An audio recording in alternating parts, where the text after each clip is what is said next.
All right, we're ready to go. Good morning, or afternoon, or evening, or whatever time it is for you. For me, it's a Friday morning, and here's where we left off last time, right? So we're working on this master grade SD Freedom Gundam, the first of its line.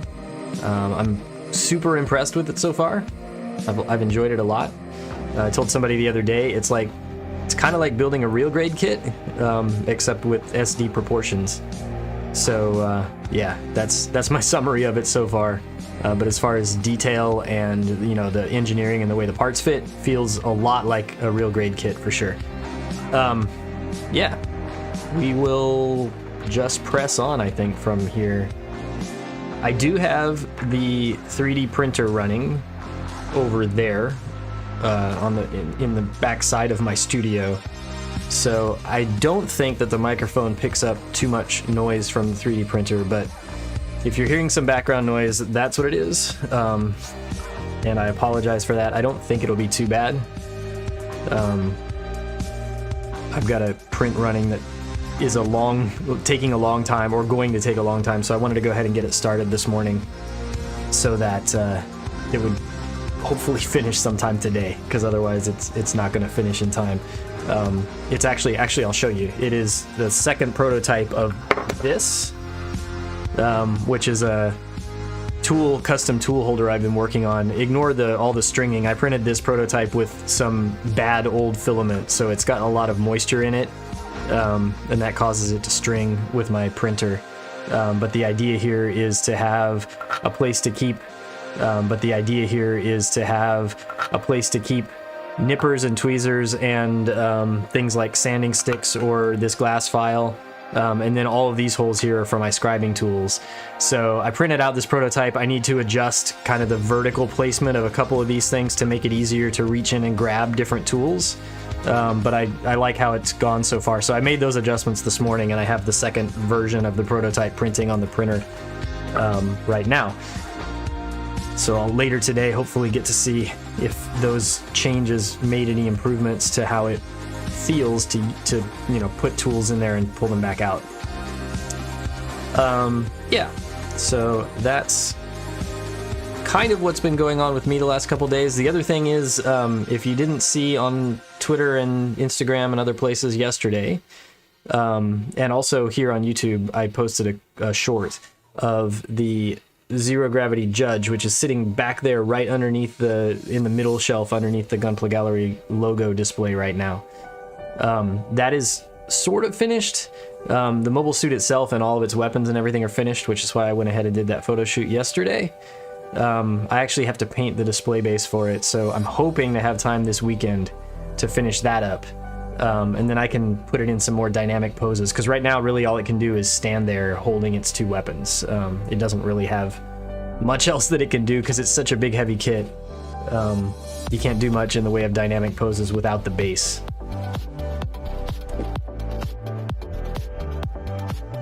Alright, that's enough intro material for today. Let's get get into building the 2 legs for this SD Gundam. And I hope that we'll have time to just finish the whole thing today. I'm not completely confident in that, because I do know that once we finish the legs and waist, which I think should be fairly quick, the backpack is a bit more involved. So we'll have to see what that means time-wise.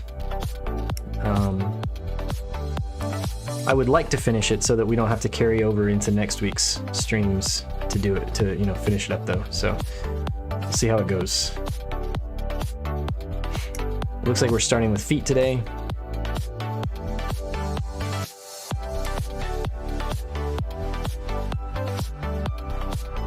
And I'm gonna go ahead and look ahead and clip most of the parts off of this F runner that we're gonna need, at least for each foot. We won't, we won't skip too far ahead, but we'll grab a bunch of the parts at once here, a few steps at a time, just to save time, so that I'm not shuffling runners back and forth quite so much.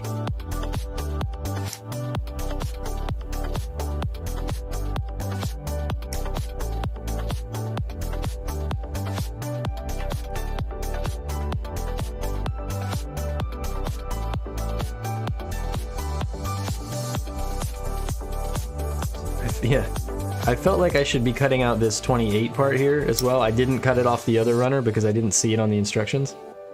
But that one definitely looks like a foot part, and it is. So we'll grab that one as well. And I'll go back to the other runner and get it from there before we put these away.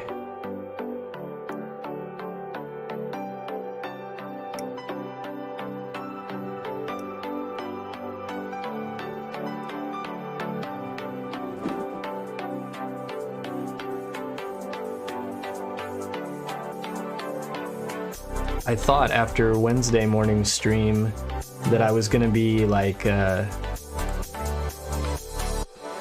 I was gonna have trouble keeping myself from building this thing off stream because I was enjoying it so much. It turned out I was so busy the last couple of days, I didn't really have time to think about the fact that I wanted to finish building this. So I guess that's good.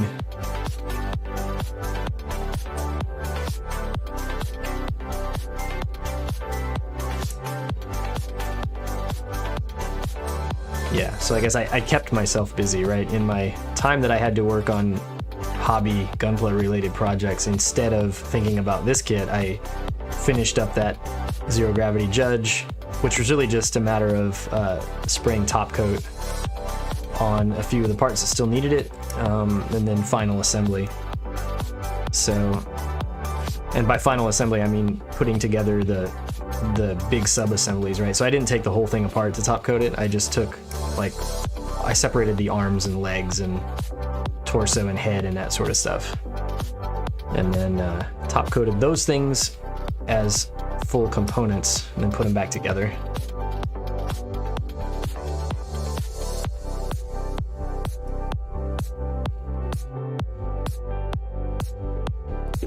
All right, so we have those parts for the inner frames of the feet. Let's go ahead and grab probably some blue parts, right? This guy's got blue feet, I'm pretty sure. Yeah. So we want 10, we probably want 11 as well, and probably 12, right? Right.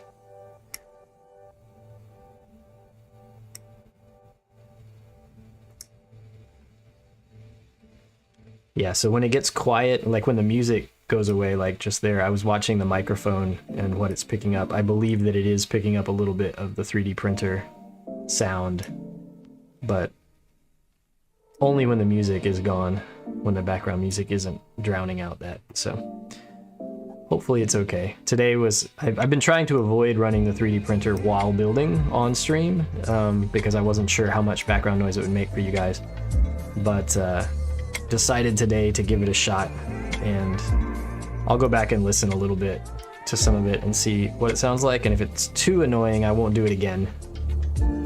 But I think it will probably be okay.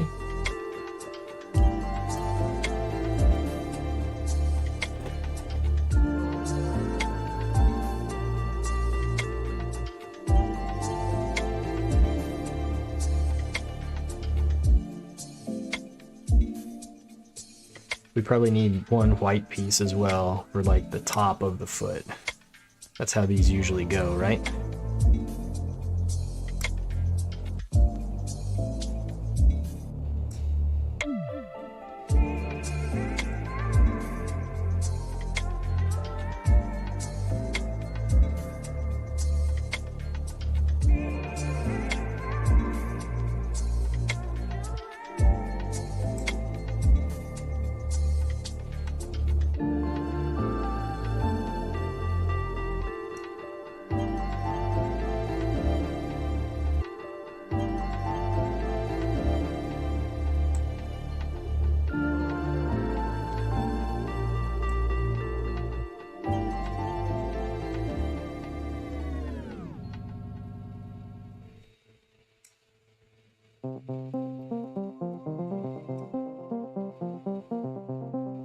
All right, quick glance back at the instructions to see where that one part that I think we probably need is. It's on the B runner.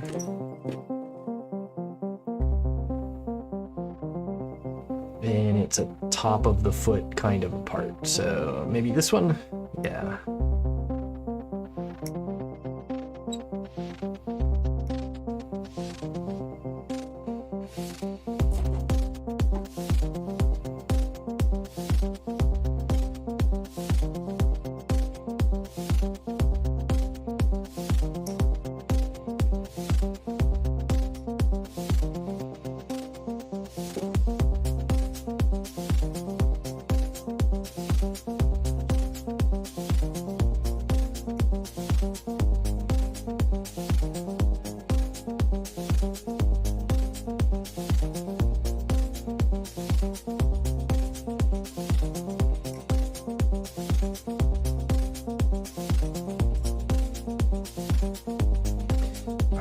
That should give us all the parts we need for the feet.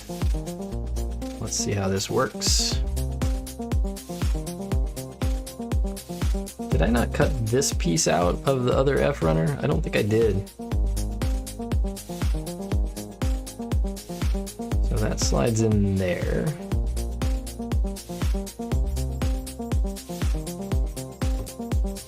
And then we put this bit down over the top.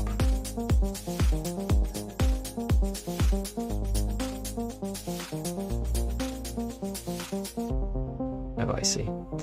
I was trying to, yeah, slide it on in slightly the wrong orientation. So there we go. And then we have the toe part. I am going to have to go back and find the or grab the other, that little peg part that goes back there. I didn't cut it out before. All right, so there's our toe bend, which will be covered up momentarily. Actually, let's just cover it up now with this piece.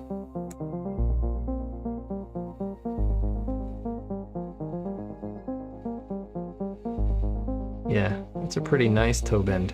Cool. All right, and then we need what? This one, and not that, this.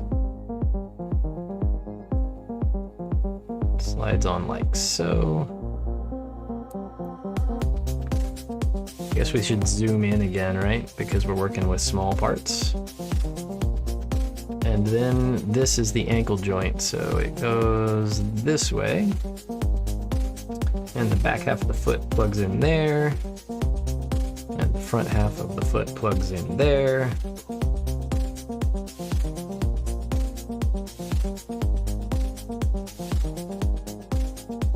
Yep, so there's the bottom of the foot, nice detail. Tons of, because of the way this pegs together, there's tons of side-to-side rotation in the foot, as well as all of the up and down motion that you would normally expect. That's a nice design. All right, let me grab the one part I'm missing and we'll build the other foot.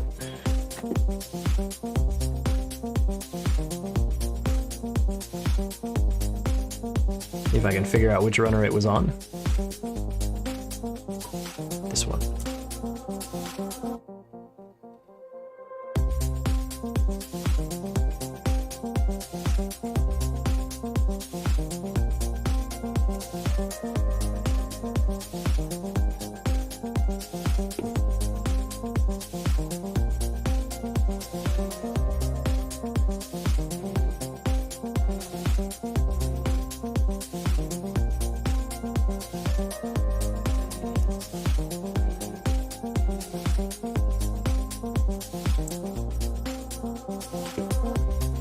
Alright, and how does this work again? We go this way with this one.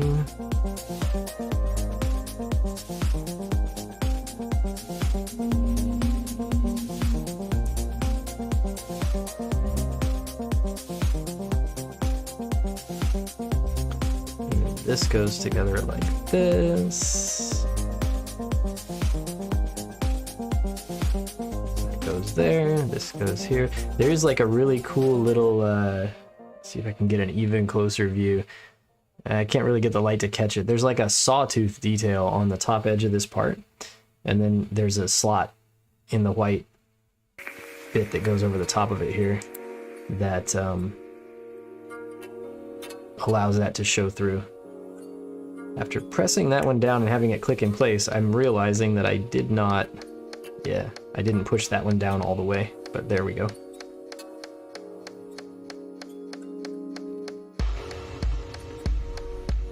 Maybe we'll leave it at this super zoomed in level for a little bit. See if we like that better. All right, so here's this. It goes like that. So the back half of the foot and then the front half of the foot just plugged in like so.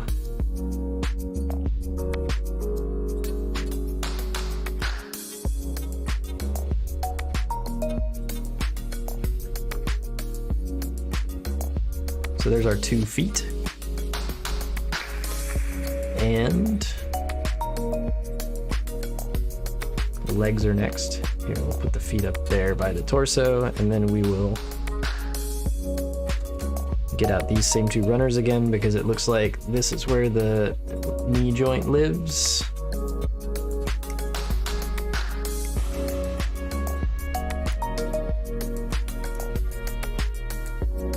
Now we'll have to see, because with the arms, remember the inner frame was good, but it wasn't complete. As in, if you actually wanted to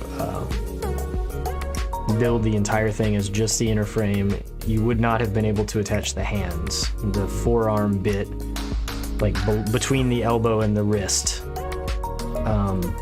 was only outer armor parts. There was no inner frame associated with those. And so, let's see, I need 31, 32. Those are down here. Yeah, so I don't know if the legs are going to be the same way, or if they're going to have an actual complete inner frame. I guess we'll find out momentarily.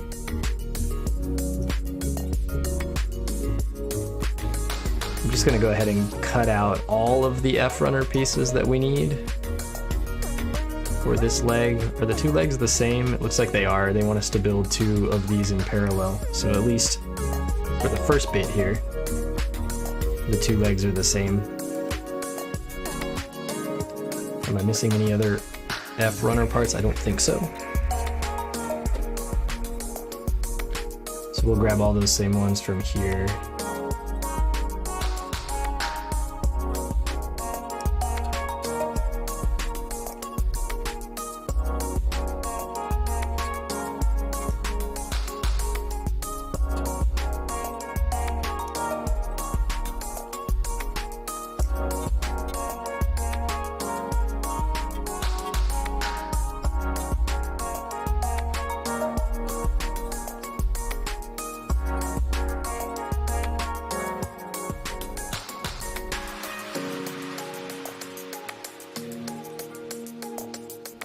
I think that these two parts here that I'm cutting out are the knee joint. Maybe they're just the upper part of the leg? I don't know. They're a very unusual shape for a knee joint. What else? Is that all? I think that's all.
Thought that it was supposed to be the weather in my area was supposed to be cooling off today and tomorrow. However, at least so far this morning, it's extremely warm here in my studio. Might have to adjust the air conditioning over there. I have like a portable AC in the window over there. Usually it keeps it a pretty good temperature in here, but I'm already starting to notice that it feels a little warm. Alright, so let's see. Yeah, this is definitely the knee joint here because this is the upper part of the leg.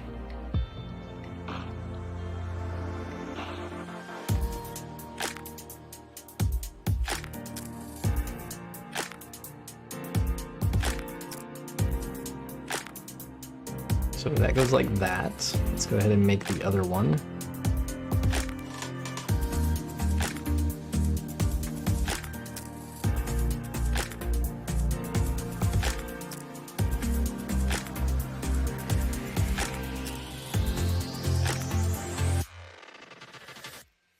All right, so two of those, and then it wants us to make this joint where we push this through and then turn it 90 degrees this way.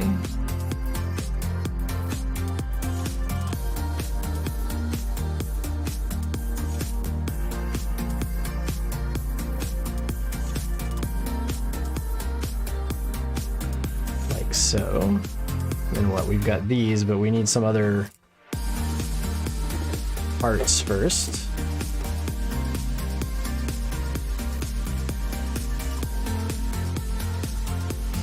Yeah, so again, it looks like there's a good chance that these white armor parts here are going to be required to kind of hold all of the inner frame together. Like, I'm just looking, this goes here with this. I think, well, yeah, so this could potentially, this slides down into here. So you could kind of have this together. Kind of. Without this armor being on here. Yeah, it slides together like that. Yeah, so you could do it if you wanted to build just the inner frame here, at least on the upper part of the leg. That would be okay. it would not fall apart without this armor part on.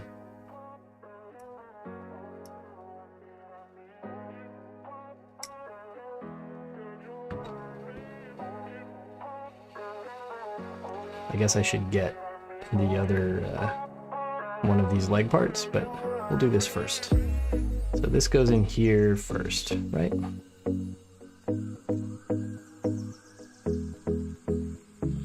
Like that, and then we slide this over.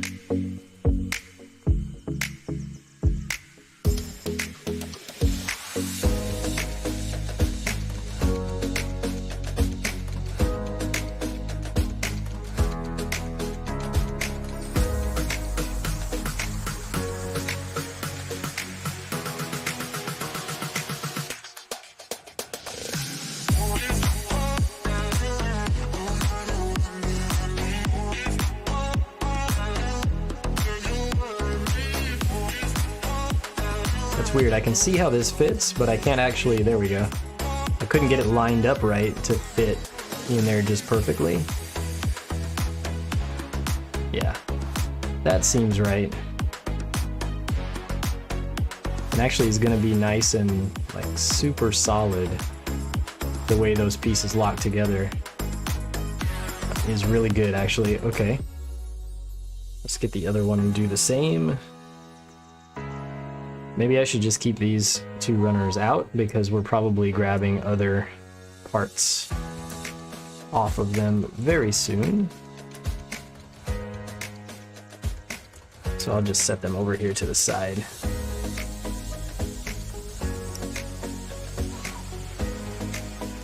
It looks like all of the white armor parts for the legs are on those two runners. Alright, we'll see if I can do this a little bit better this time, since I understand how it fits together.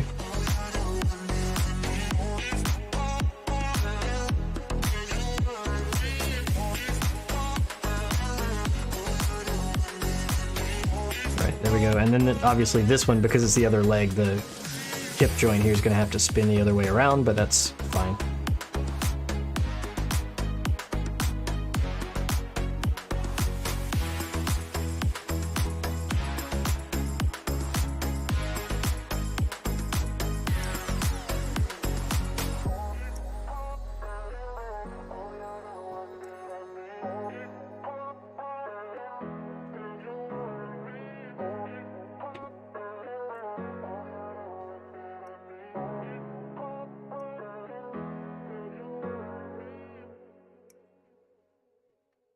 So that piece there, I think, is the upper leg, like the thigh armor, the front of the thigh armor, because we've got the back already on there.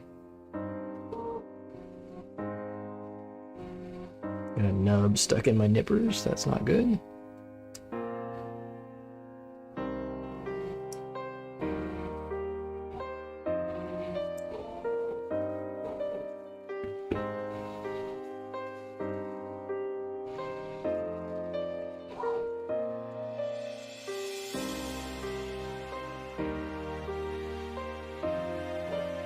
So this just slots into these large, there's these two large sort of upside down L-shaped notches there.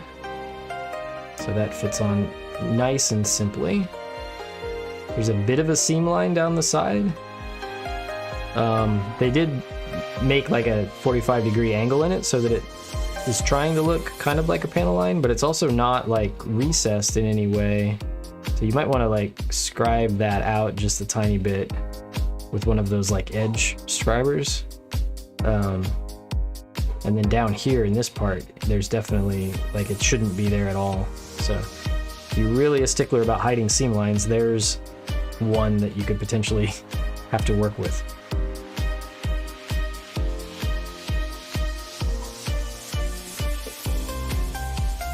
All right, so A5 and 6 are up here.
this silver plastic has that slightly different feel, like it's a little more like hard and brittle feeling to trim it. Not quite as much as like clear parts. If you're used to Bandai's clear plastic, sometimes that's like super brittle. It's from somewhere in between the regular plastic and that sort of style.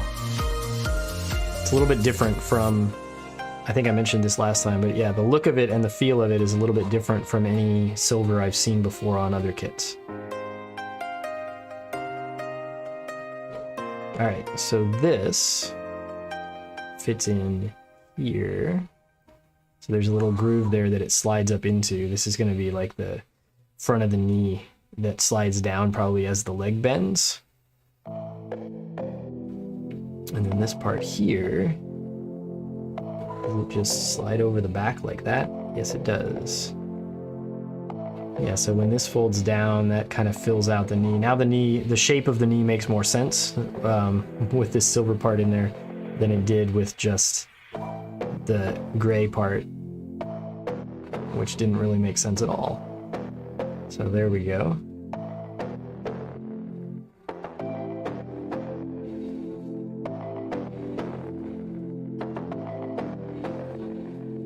I'm just playing with how the motion works between these two parts. So it can lock up that way and there's a little bit of a gap there, or you can pull it down and connect it like this so that it comes all the way down. It'll be interesting to see how that plays with the rest of the joint once the joint is built.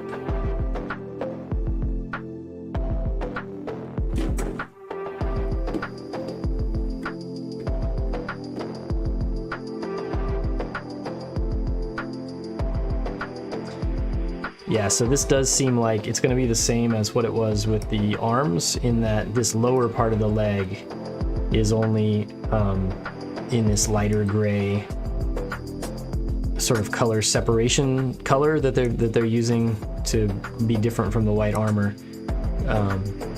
So it doesn't really have an inner frame unless you count those two parts there as part of the inner frame. The lower part of the legs doesn't have their own like dark gray inner frame part.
Alright, so let's see how this works together with this sort of unusual knee joint. So this goes in here. Right, right. And then there's a little notch there, which catches onto what?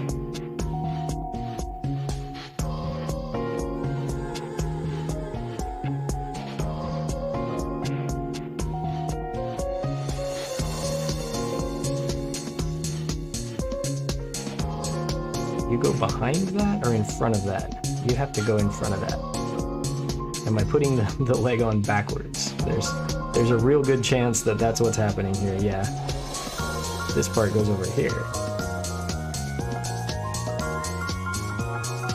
No, that can't be right either.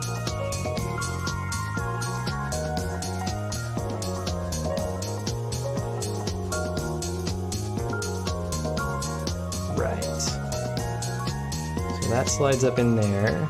I'm just checking to see if this attaches to anything yet. It does not.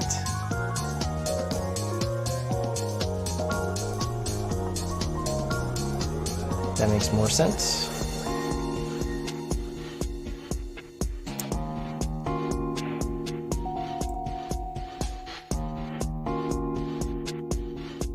Yeah, so this knee part here, just at least for now, gets to be separate. It looks like it's got a little notch here that's going to interact with something that snaps on the outside of this in just a minute, possibly.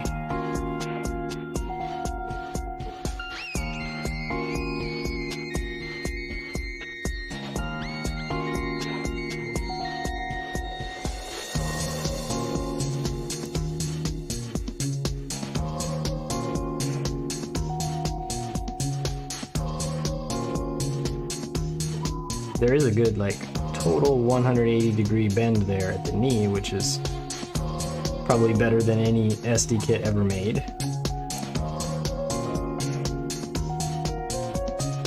I missed a piece that's supposed to go in between there. As I was putting those together, I was like, there must be an ankle joint, right? There is. We'll go back and put it in. It's fine.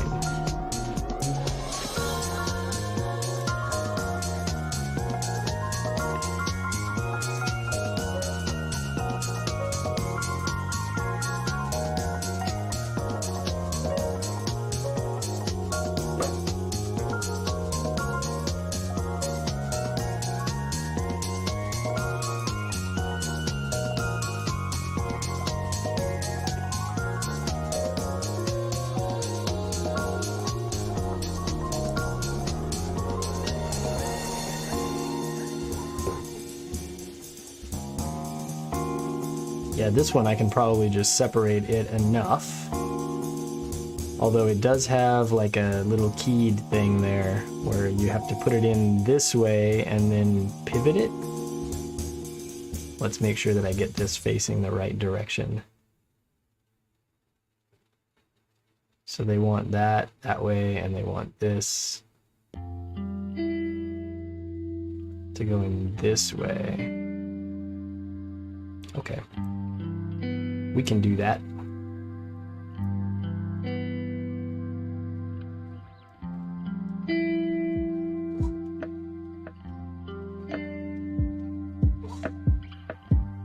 I mean, the actual solution here, right, is to just put the thing together in the correct order, and then you don't have to worry about it. Yeah, I am gonna have to just take this piece off, which is fine. There we go.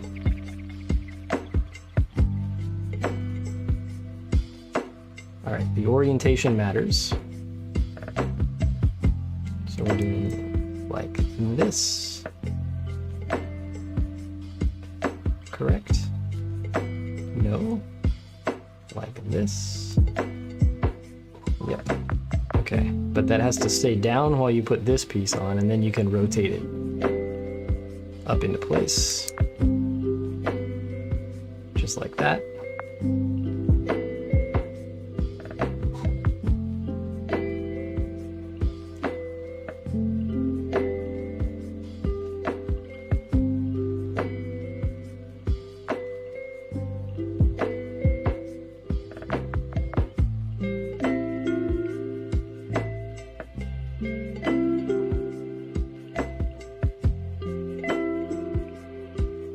Now that I know the correct orientation, I don't have to take that all the way apart. I can just do it that way.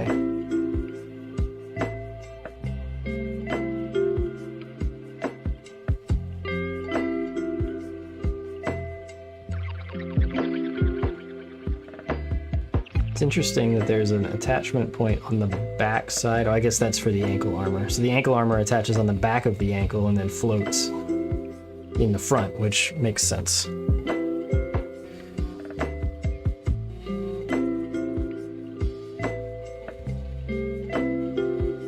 So let's grab these two bits for the sides of the legs.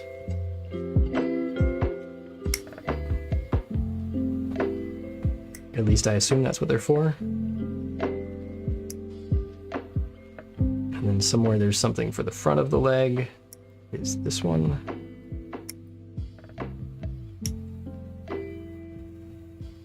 Is that all we need for now? I mean, yeah, but we also need 1, 2, and 17 for the sides of the knee and the front of the knee. So we'll grab those as well.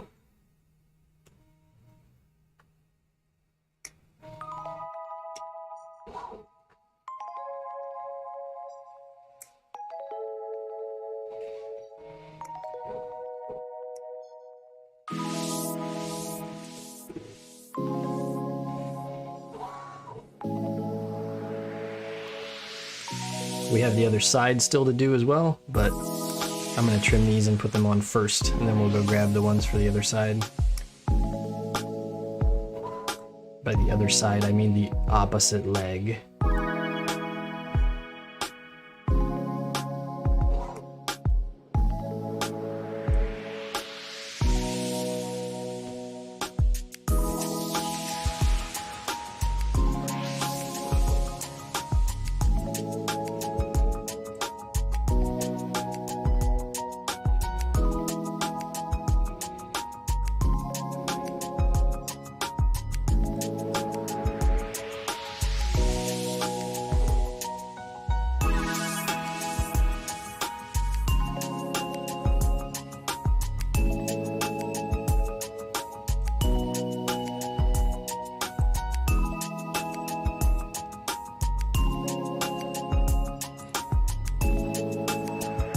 Alright, so with that, we should be able to complete the outer armor on one of these legs. I've got extra nubs everywhere. There, alright. So what do we got? We got these that go on the sides.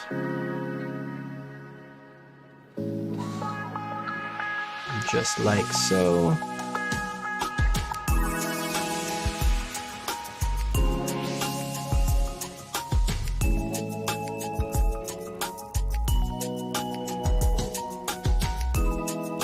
This one, other way, goes right here on the front of the lower leg.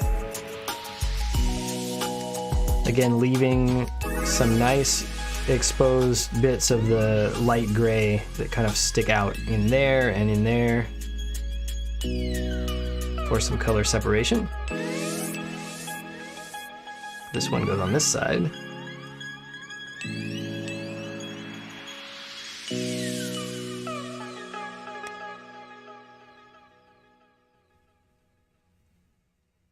Yep, so there's one side of a knee, the other side goes here. I hope it doesn't matter the order I put these on now. Okay, because there's a kneecap part here and I just wanted to make sure it didn't need to go on first. It does not.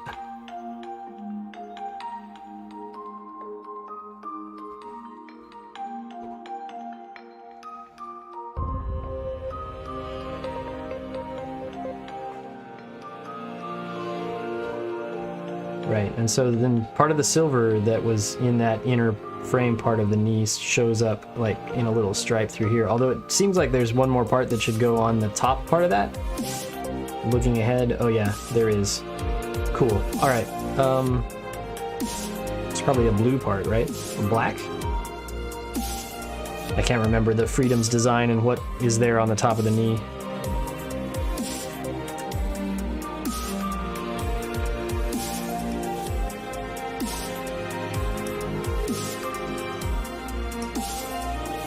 Alright, so the ankle armor is all one piece.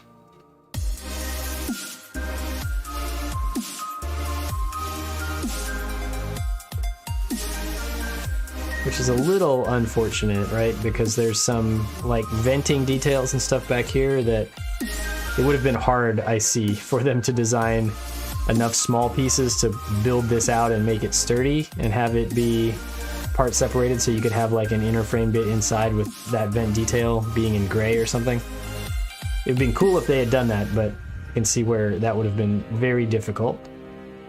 So it's fine. Does this go? Yeah, oh, I see. You have to tilt this down to be able to fit this on. That makes sense. So the whole ankle joint pivots down out of the way, and then you can put this ball joint in place, and then you can pivot that back up. And it works just like that.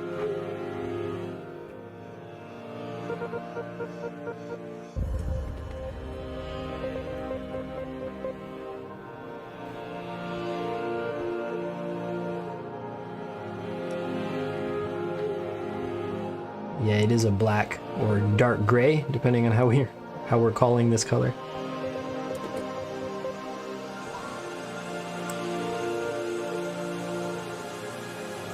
Little stripe that goes on the top of the knee armor. So this should slide on just like, let's see, they want this one to go this way. This is the right leg, so we'll do that.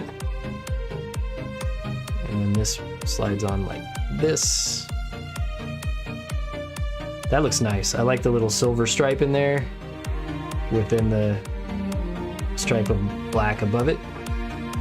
We'll add one of the feet as well.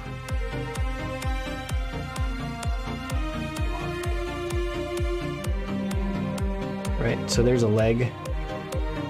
Real good knee bend. Yeah, and that knee thing, that silver part in the knee did lock into place when we put these white side parts over the sides of it. So it's not a separate loose piece anymore, which is good. There's also like a little vertical slide that happens here to separate this leg armor out so that when you bend this back, you can really get it out of the way of the knee armor. So that's pretty cool. So you get the full 180-degree bend because this thing slides up out of the way, just like so, as you bend it. That's cool. Once again, really well thought out engineering on how these joints work. So props to whoever designed this thing. All right, let's finish the other leg.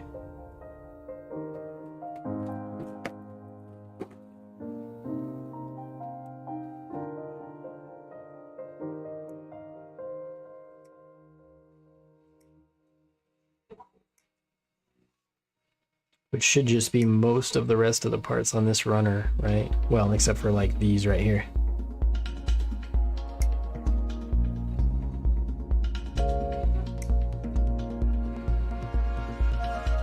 And I guess the beam saber handle that's over here on this side of the runner as well. We're not getting that yet.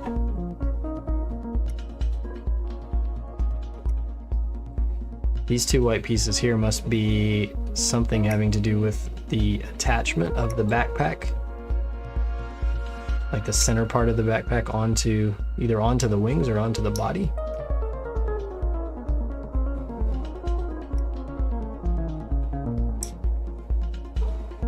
They kind of look like they want to be like shoulder or torso pieces, but we've obviously already built those sections of the kit already, so that's not what they are.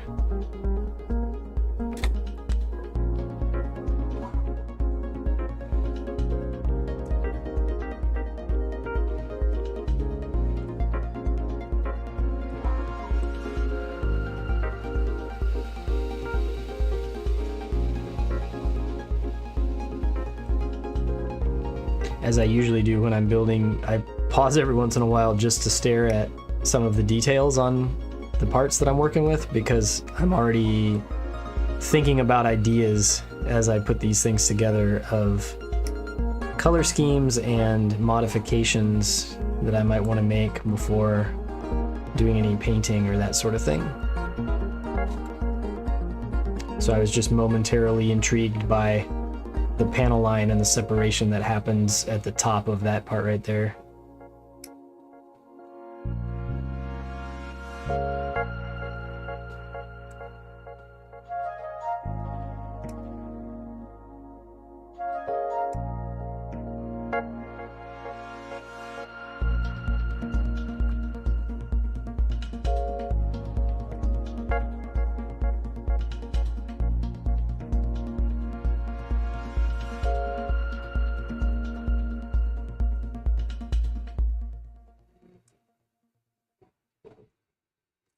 Okay, so with those, is that it? Or did we have one other part?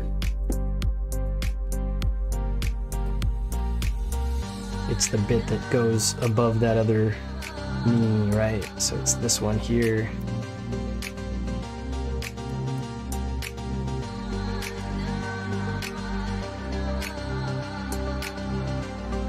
And I think that gives us all the rest of the parts we need for the other leg.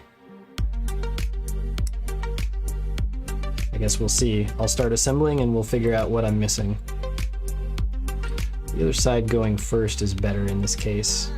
I did it the opposite way with the other one, but this has like this long peg that goes all the way through. And And so if you put this side in first, then it makes the other side easier because it just plugs onto that peg that's already in there. Yeah.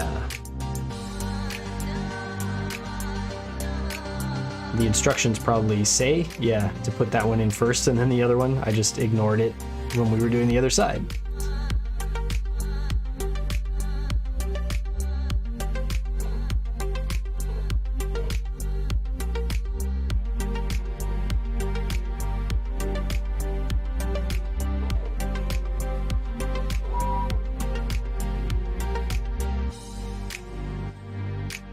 If you haven't figured it out by now, ignoring the instructions is something that I'm particularly good at.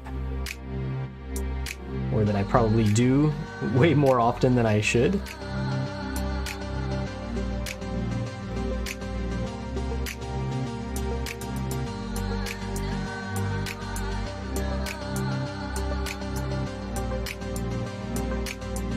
So that's interesting. I didn't notice that when I was checking the articulation on the other leg, but I'll show you something in a second here after I get this last part on.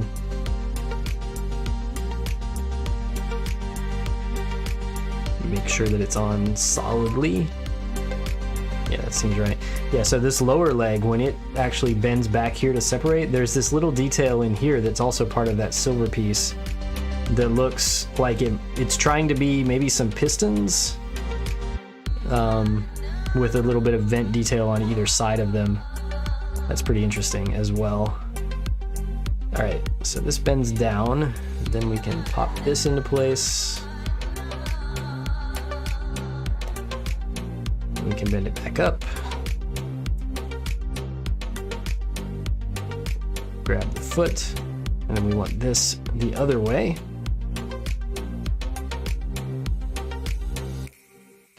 Nice. So 2 legs. I guess we'll just leave them like that for the moment.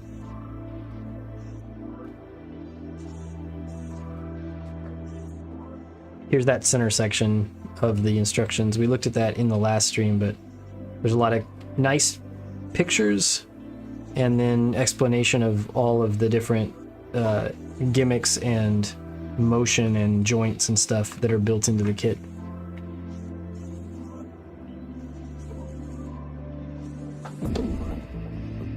Alright, time for a minute of cleanup. So the nub vacuum has come out.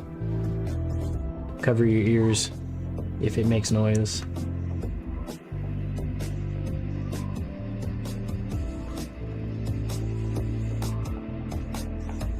I actually emptied it out after the last stream, and so I don't think it made nearly as much noise as it had been doing.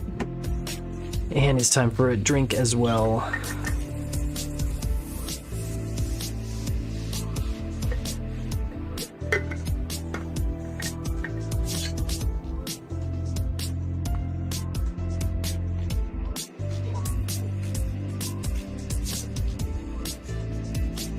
All right, good to go. Let's build the waist.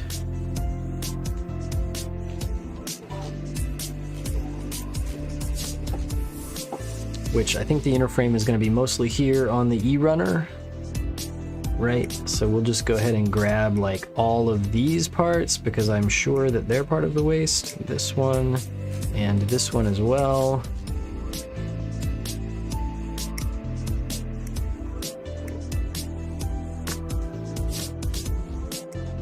Definitely this one here.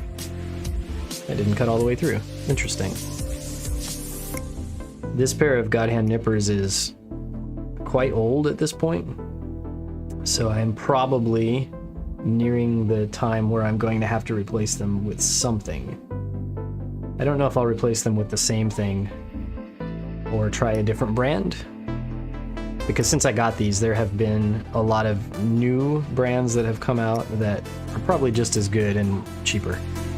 So, all right, is that it? Do I need this one? I need this one, yeah.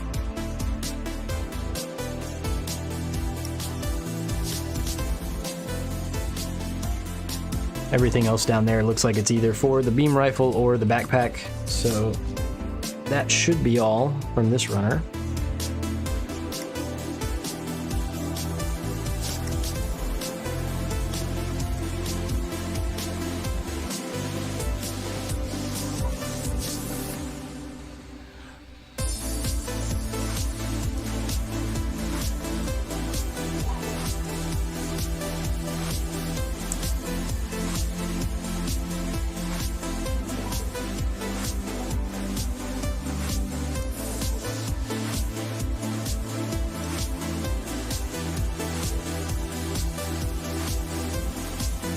been a really enjoyable build so far. Pretty relaxing, not overly complicated, but still like the result is, at least so far, really, really good. So I think I'd recommend it. I'm still not sure about like the SD kit, like the look and the proportions of those things in general. It's not something I've ever been like that into. But as far as the kit and the engineering goes, it's a really, really good, well-built, well-designed thing. All right, let me drop some parts first before figuring out how to put them together. Yeah, so this is going to be that pivoting, the thing that drops the legs down lower if you need to do a big forward kick or something like that. And this part goes here and actually is going to lock that into place, so that's nice as well. So you'll have to like pivot this out of the way before bringing that down.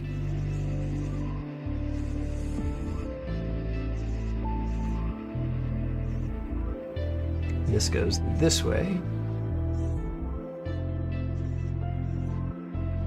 Right, and I think that's everything to then snap these two together.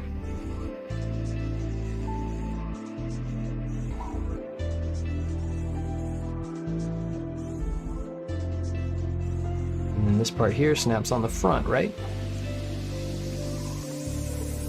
Right. So that's the entire inner frame for the waist unit. We'll go even closer here so you can see. So yeah, it's got this little thing pivots down here to unlock this pivot joint, so then this can drop down, and then you can pivot that back and it locks that in place. So that's nice. And then the rest of these are just the attach points for the side and front skirts, looks like.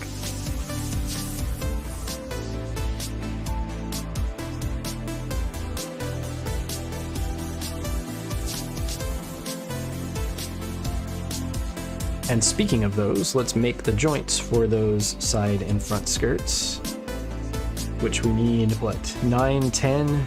Anything else? Just 9 and 10 from these two runners.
Alright, so we have to make like 2 versions of this joint, right, where they're facing in opposite directions. So it matters which way I orient these parts as I put them together. So this one has to go that way, and then the other one has to be the opposite way, which would be like this, with this thing snapping down over the top.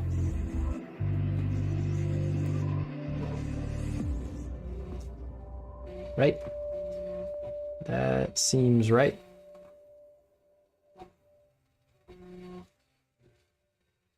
Cool. And so this goes on this side, and we want to just put this on here like this, and then it pivots back into there. Does it? It doesn't snap into place, but it does push all the way back in there so that this is perpendicular.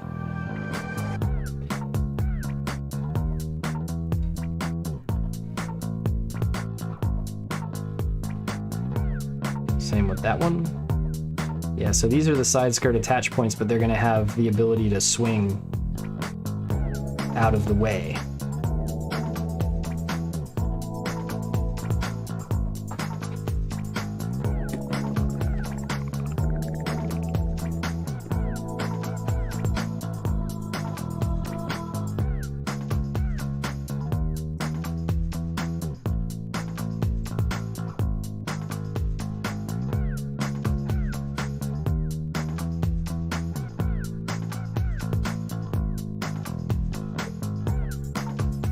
So we'll probably see this with the side skirts as well as this back skirt that I'm building right now, but it looks like, kind of similarly to the forearms and the lower legs, they're using this lighter gray color as both a color separation kind of thing that pokes out through the outside of this armor, so that it's going to go on like that and poke out through there to fill in those areas, but then it's also the kind of inner frame color as well. So if you wanted this to be more similar in color to the inner frame of the rest of the kit, you'd want to like paint the back side of that, but then leave the front side as it is so that it can produce the correct effect when it comes out through there.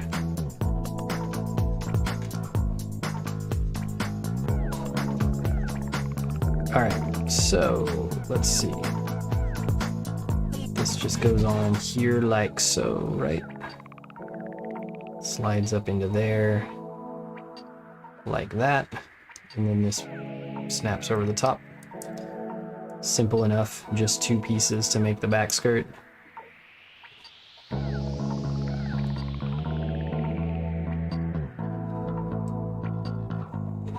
Couple little hollow areas there too that are kind of annoying to me, but it's fine. They're not going to be that visible anyway.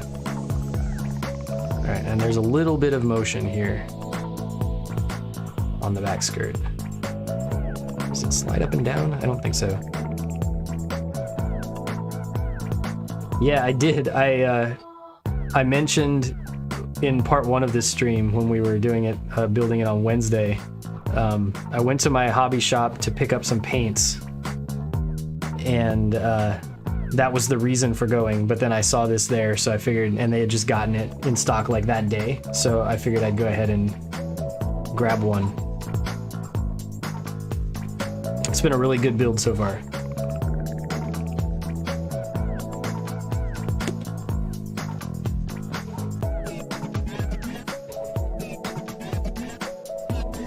Alright, side skirts.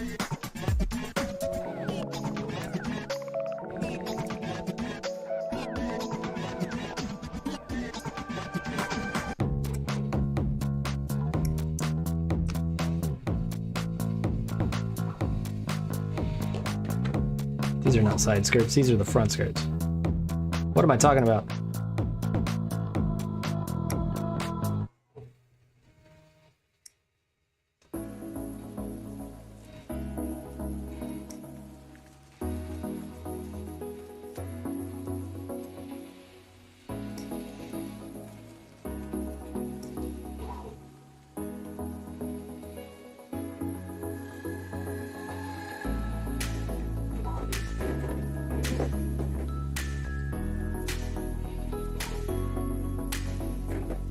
Which of the D runners do we need? It's this one here.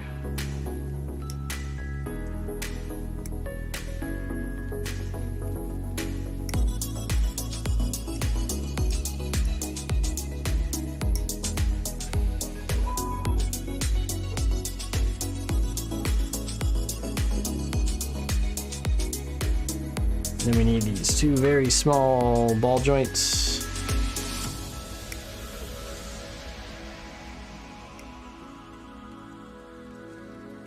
What other MGSD kits? Well, I should say, first of all, I'm a bit surprised that the first kit in the line wasn't the RX-78 right? Since that seems to be the tradition. But also I understand why, I think I understand why they chose something like this, because it gives them the opportunity to show off all of the detail and articulation and gimmicks that they wanted to put into a kit like this. So given that, I think it would have to be more something where they can do that same sort of idea again, right? So to show off some new technology or some fancy gimmicks. So like maybe a transforming SD unicorn would be cool. I personally am not a fan of the unicorn, but I just thinking about how they might be thinking about this line, maybe something like that. or maybe some of the other, you know, more complex types of designs. I don't know, what do you think?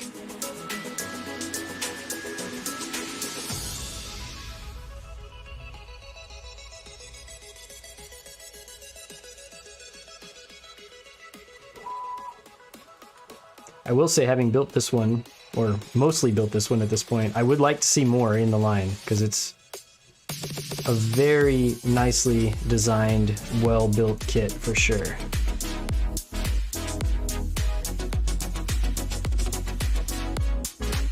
Like, I hope this one does really well, such that they decide to make more of them, and to do it soon. Sooner rather than later, I guess.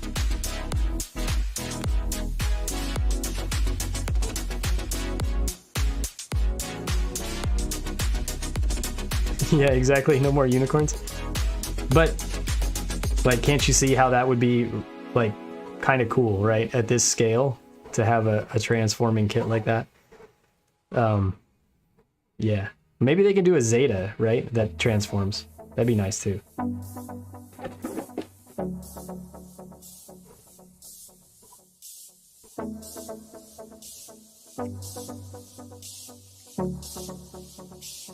Also, the problem with unicorns is that Bandai knows that those sell.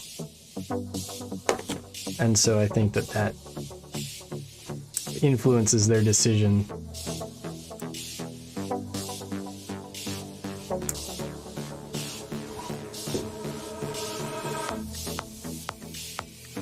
All right, is this all we need? I think it is.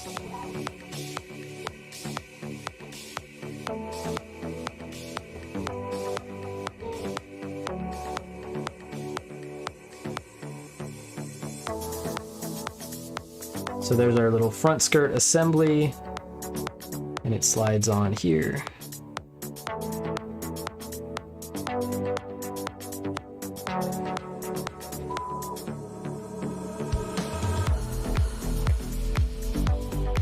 It snaps on there quite well, actually, which is good.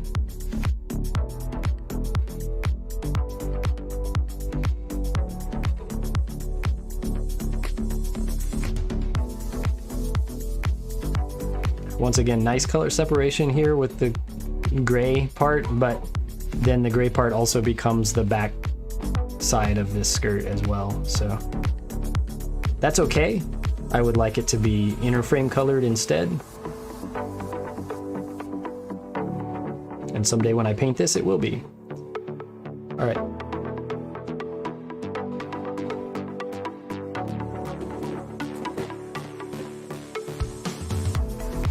We almost certainly need some kind of little red detail to go on there, right?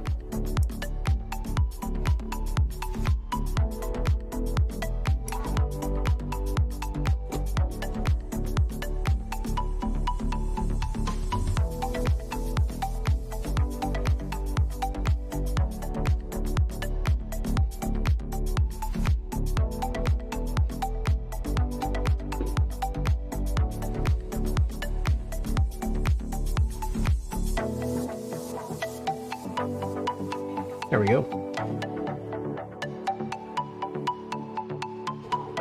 And so we can go ahead and put the legs on, which I think is probably better than first building the side skirts, because the side skirts are those like fold out things that have those weapons in them.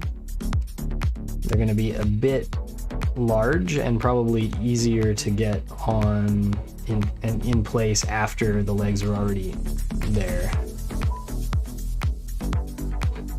So we could put this guy together. Yeah, he's gonna be taller than the other. Here, let me put this together and I'll show you. Definitely gonna be taller than like a SD cross silhouette. So I have this guy over here. He's been hanging out during the build. So there's like a height comparison, right? So this is with the cross silhouette frame that adds the extensions onto his legs and arms. And this is already quite a bit taller, which I had a feeling was going to be the case, right? Their heads are about the same size. If anything, the Freedom here is a little bit smaller, as far as the head goes. So yeah, different style of proportions for sure. And I think I like this better than this as far as proportions go.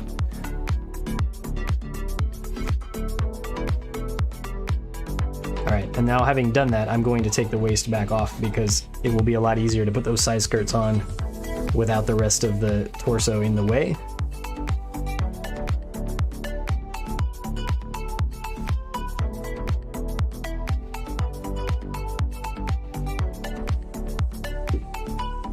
And we'll build those after I take another drink of water.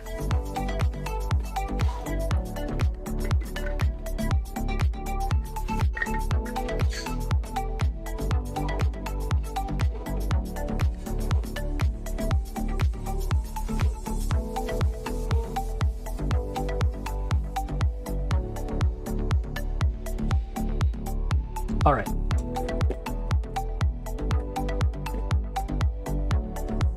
I guess we're building these two in parallel as well because they look the same on both sides. Should I just cut out every single one of these parts? I think I need them all.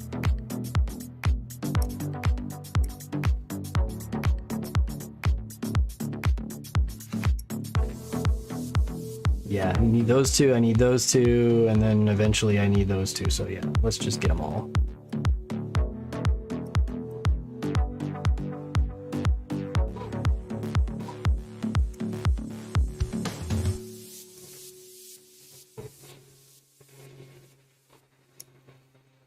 So the one mobile suit design that I want to see, like in every grade that Bandai, you know, for whatever reason, just chooses to never make. That's not true. They made a high grade. Is the Atlas Gundam from Thunderbolt.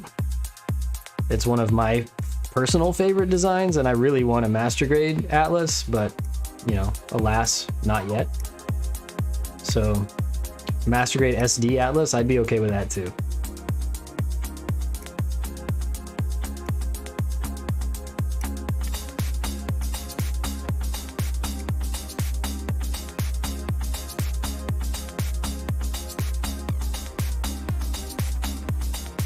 I just noticed there's a little part hiding here that's 14. I wonder if we need that one too. Yeah, we do.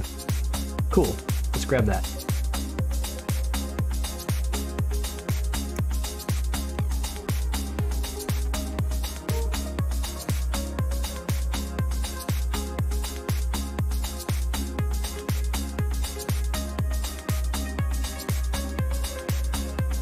I think we've completed our first runner. Yeah, so this is the first fully complete runner.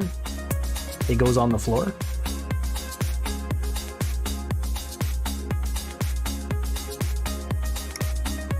This one does not follow it because it has this one vent detail down there, which is almost certainly for the backpack.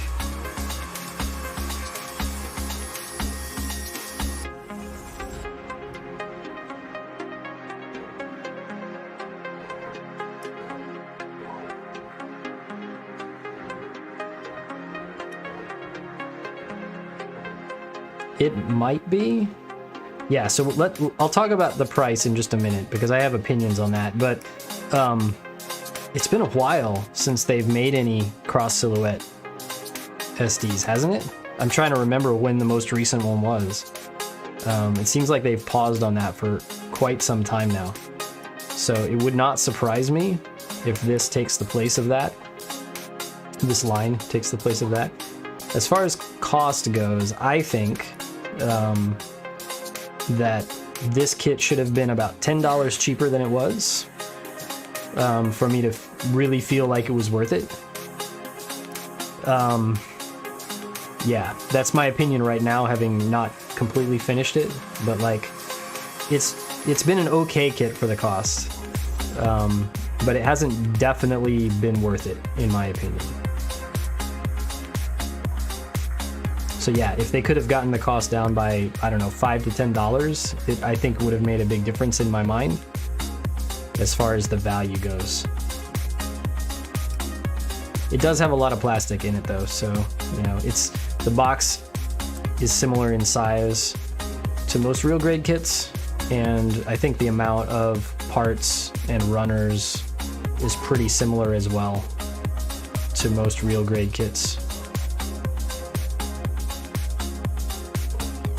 Kind of the average sized real grade kit, right? Some of them have a lot of extra parts.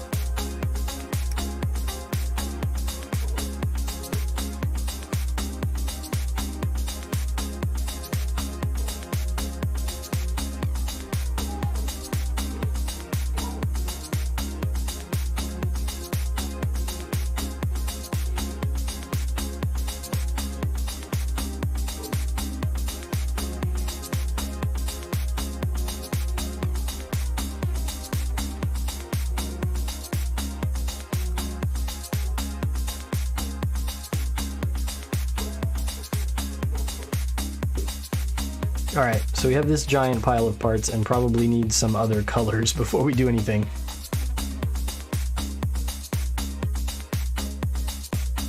Yeah, so there's a little joint thing here. Anything else off the F runner? I don't believe so.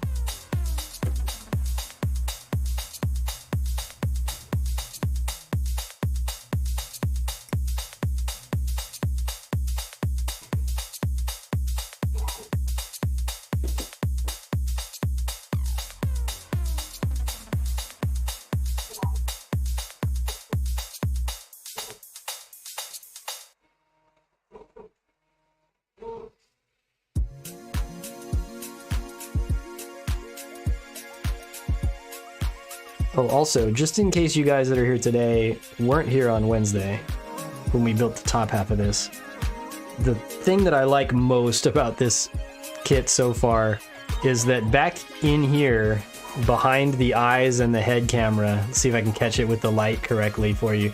Yeah, so there's like a silver part that sits in behind there that gives you like the camera detail, and it shows through the clear parts that go on top for the eyes and the head camera. So when you look at it, especially in person, it looks really cool because you can see all of this mechanical detail in there behind those clear bits. So that is my favorite thing about this kit so far.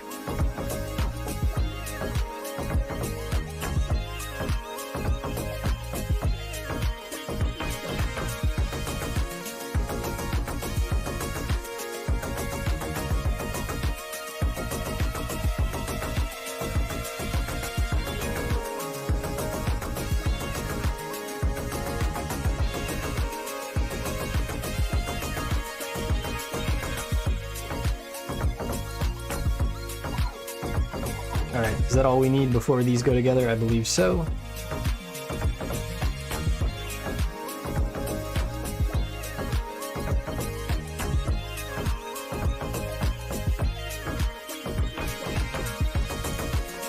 That's not the piece I'm after. This is.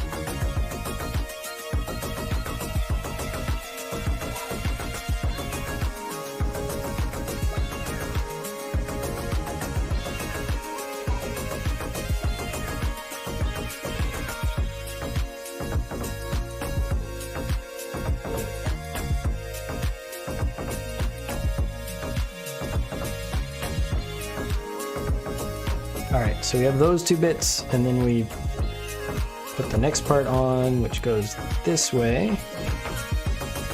And nothing goes in between there, so we can go ahead and just put this on. That's not the right side, this is.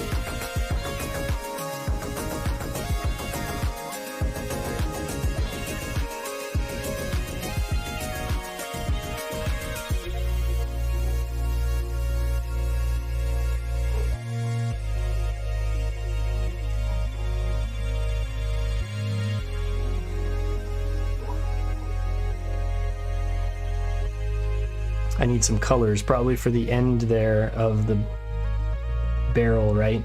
Like a black and a red, probably.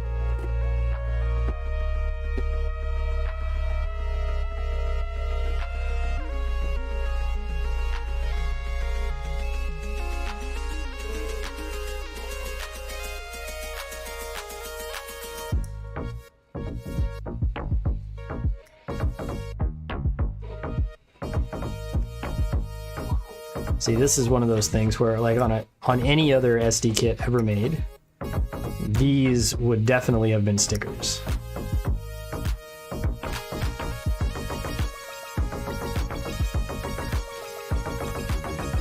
Hey, welcome. Yeah, the build's been really good so far. I've enjoyed it. It feels like building a real grade kit in a lot of ways.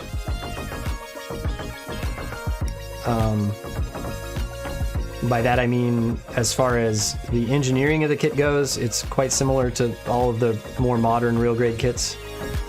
The number of parts and the size of parts is about the same as well. And in the end, you're just ending up with something about the size of a lot of real grades, but, you know, with SD proportions.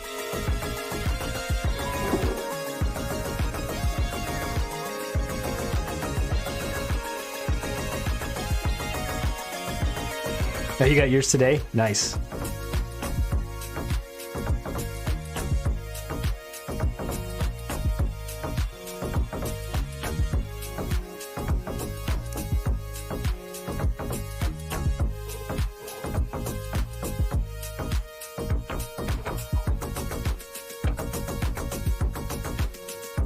So, I'm trying to think. I don't think I've built any of the Master Grade Gym Sniper variants. I might have one in my backlog. I'm looking over there to see. I don't remember. That's sad, right? If you have so many things in your backlog, you can't remember what you have? Yeah. Don't be like me.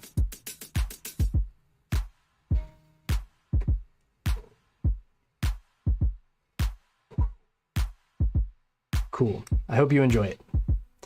From what I've heard, it's a real good kit, so I'm sure you will.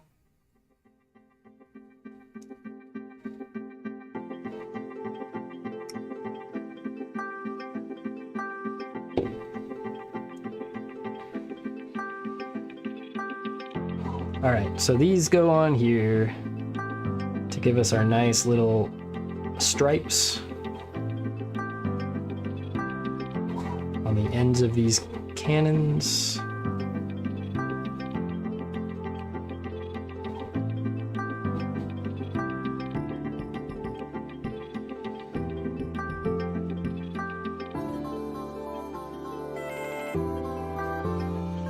No backlog. That is the way to go, I think. See, I keep telling myself I'm just gonna build everything in my backlog so that I don't have a backlog anymore, and then something new comes out before I've finished building everything, and I'm like, oh, I should get that.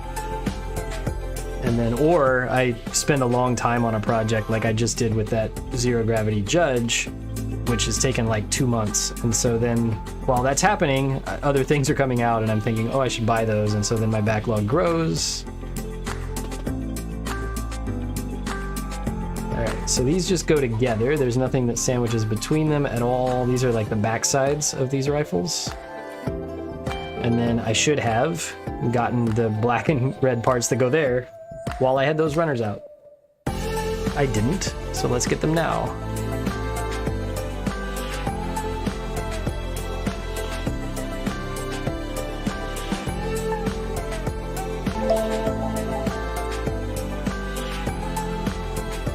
Hey, it's Walter. Thanks for following.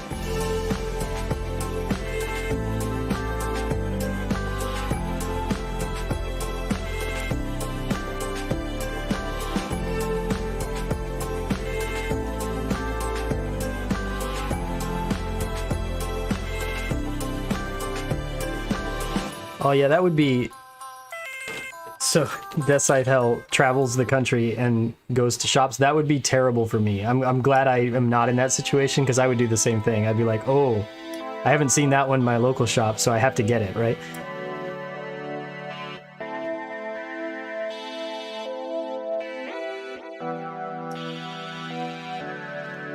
Master Grade Ale Strike is another one of the Master Grades that I haven't built.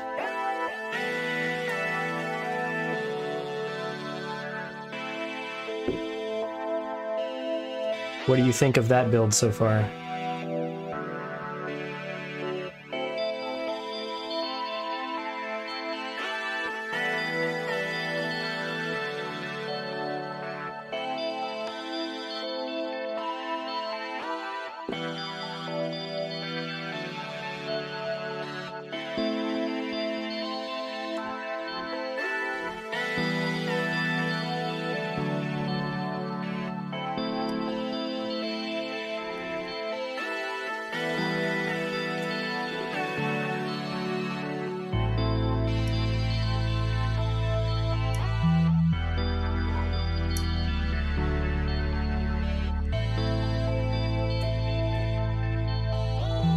Yeah, so for me, like, as far as seeing a kid and thinking I have to get that because I might not find it again, I think that that's gotten worse in the last couple of years because, you know, kits have been in shorter supply. And there have been, you know, everybody knows supply chain and shipping issues and whatever. I think that as that stops to become such an issue, I'm gonna have to change my mindset back again to be like, you know what, if I don't get a kit right now, they'll probably reprint it and I'll be able to get it later. So, yeah, for me, I know I'm gonna have to start thinking about that in a different way going forward.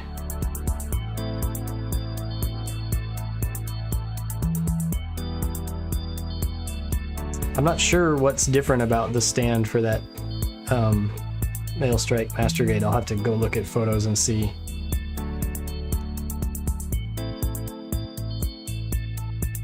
All right, do we have everything we need? No, we just need the actual side skirt bits, and then we can put these together.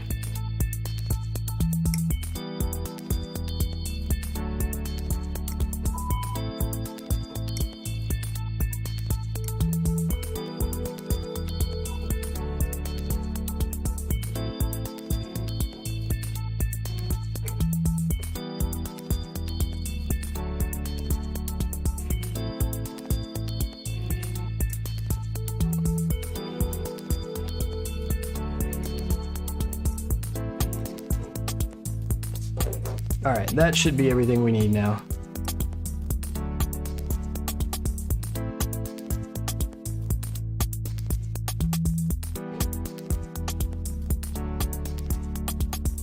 Oh, nice. So it's like the actual catapult deck.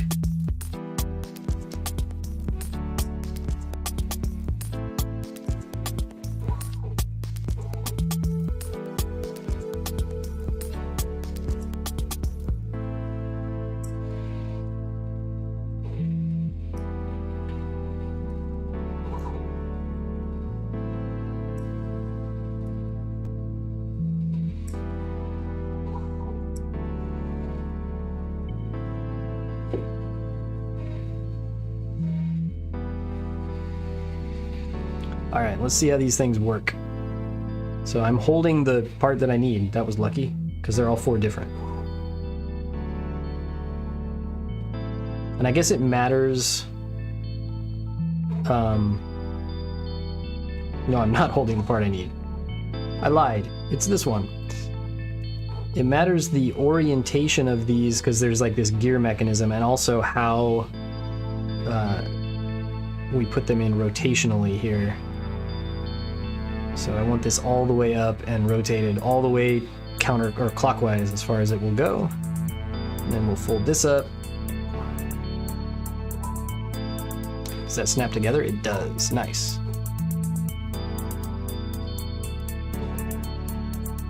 And it goes in just like that.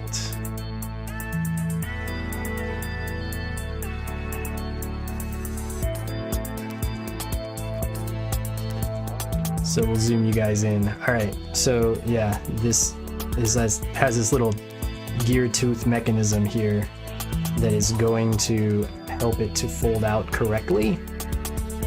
Let me grab the opposite side so we can sandwich this together. Just making sure we don't need anything else in there first. We're good.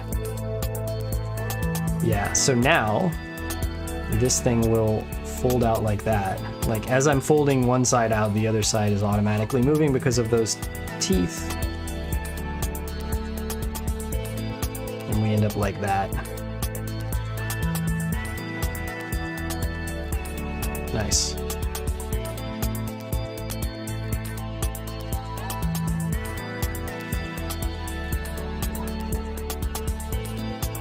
And it all snaps together fairly solidly. There's not much gap or anything in there either. So cool. All right, this is the left side skirt. And I'm gonna leave it off to the side for a minute and we'll do the other side. Which I should probably do this way.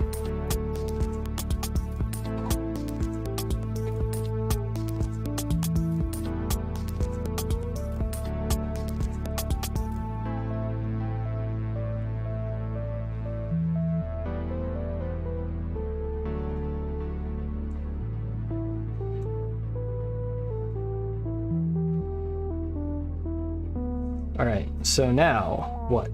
They need some additional things so they can actually attach. Oh, they have beam saber holders first, and then we can attach them onto the sides of the torso.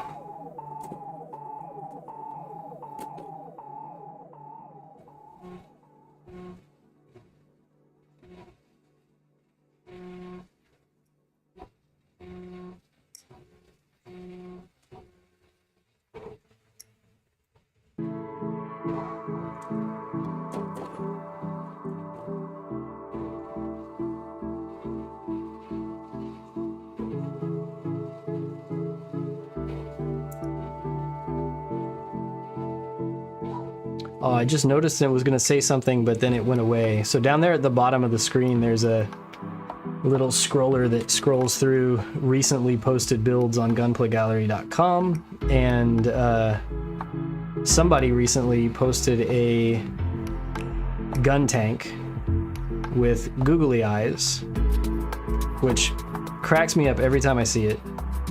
And it was just showing down there, but now it's not anymore. So if I notice it come back around again, I'll mention it so you guys can check it out.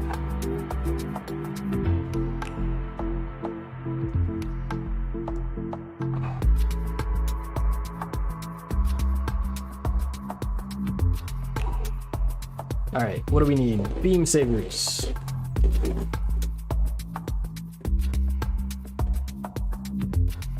I think they're on these B runners, yeah.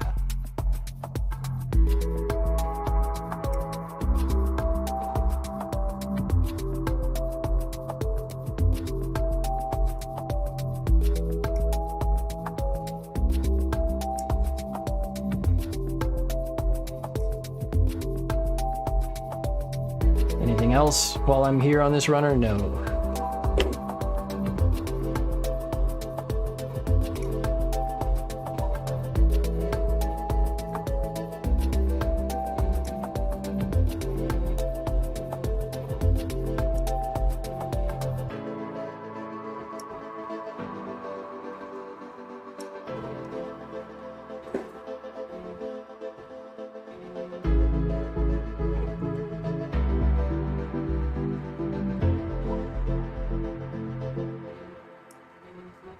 As with all rounded surfaces, I'm trimming the nubs here on these beam sabers slightly higher than I would on a flat surface, because I'd always rather sand off a little excess later on than flatten out a curve.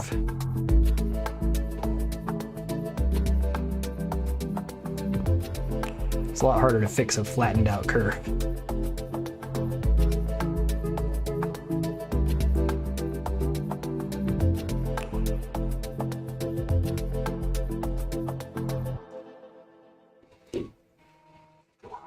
All right, so do these have a specific orientation? They do not.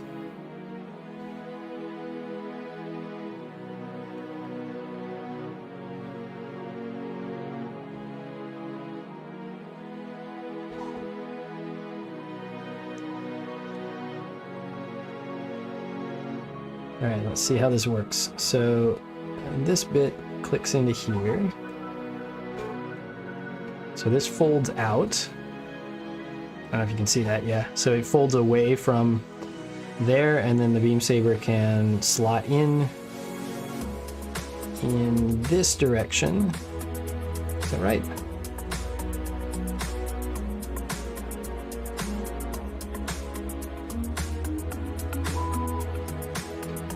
Or is it supposed to go that way? Oh, I see. It goes this way. That makes a lot more sense. Okay. Cool. Yeah, so that's going to be in there nice and solid. It's not sliding out. Let's go ahead and put this one on.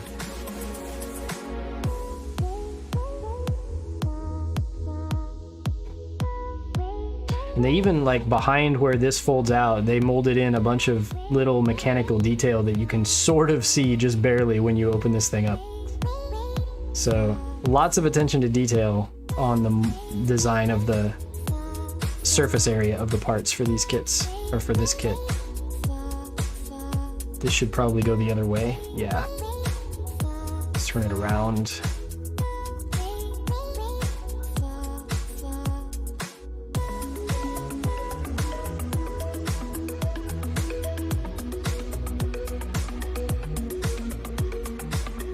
All right, so we've like kind of skipped around the instructions, but eventually I'll turn the page here and figure out where we are. There we go.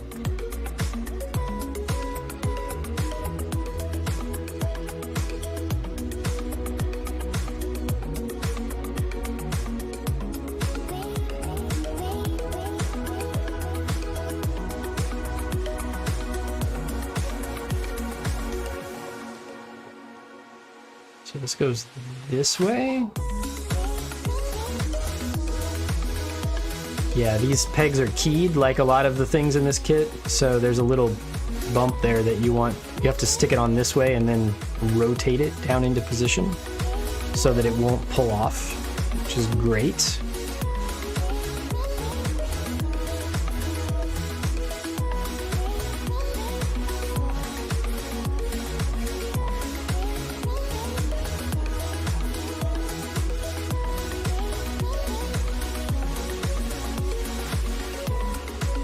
So side skirts are on. Let's put this guy together.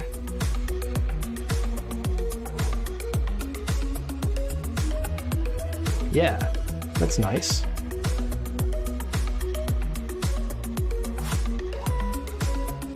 So once again, here he is next to a cross silhouette with the cross silhouette frame. So he's about a head taller than your standard cross silhouette SD kit.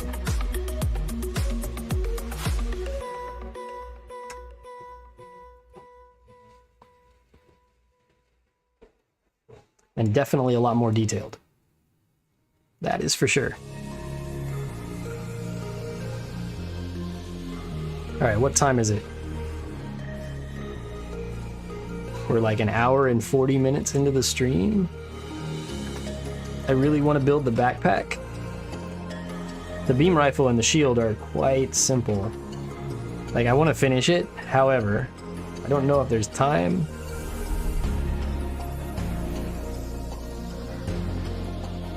I'm gonna try anyway.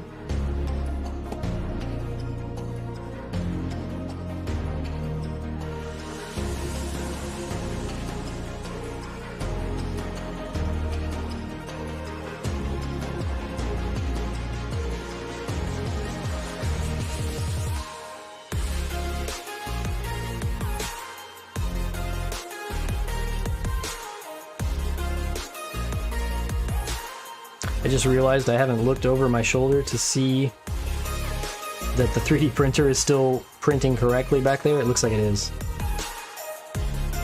Yeah, seems fine.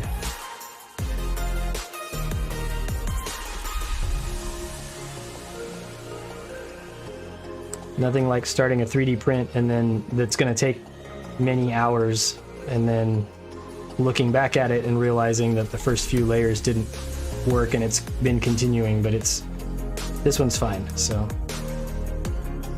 it's all good.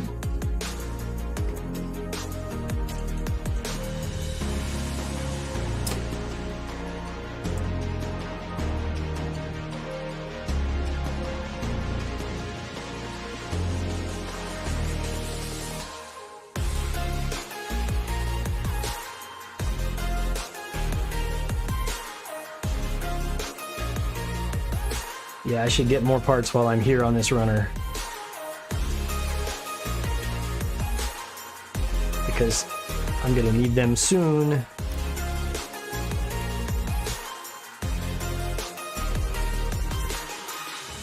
What else? This one.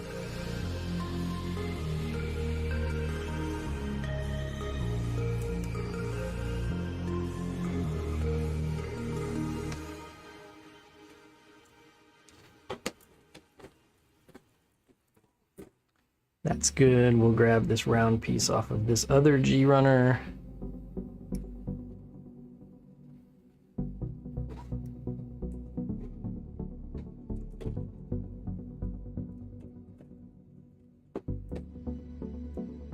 And then it looks like we need, what, these pegs here.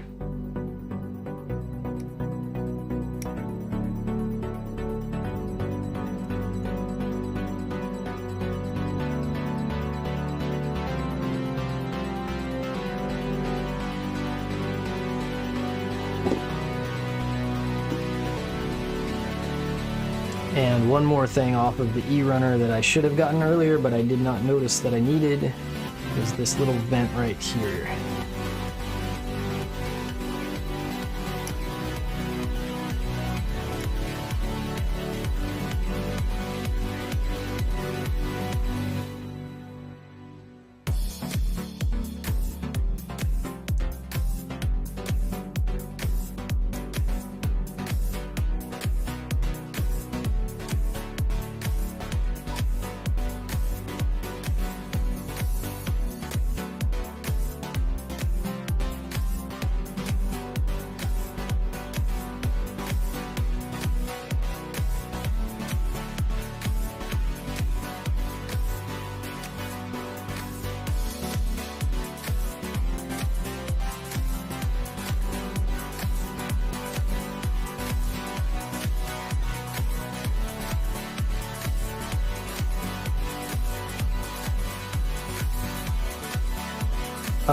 So I build a lot of master grades. I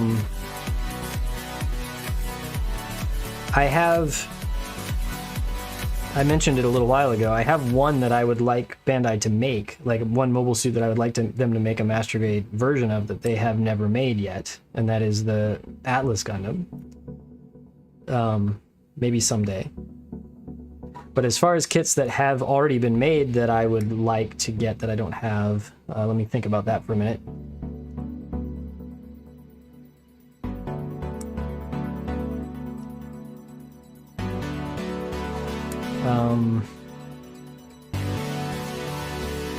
So probably the next master grade kit that I would buy that I really want to build is the St. Andrew Stein, the Verka. That one's just always like whenever I go to buy a new kit has like not been reprinted recently or is out of stock everywhere or something. So that's one I'd like to build.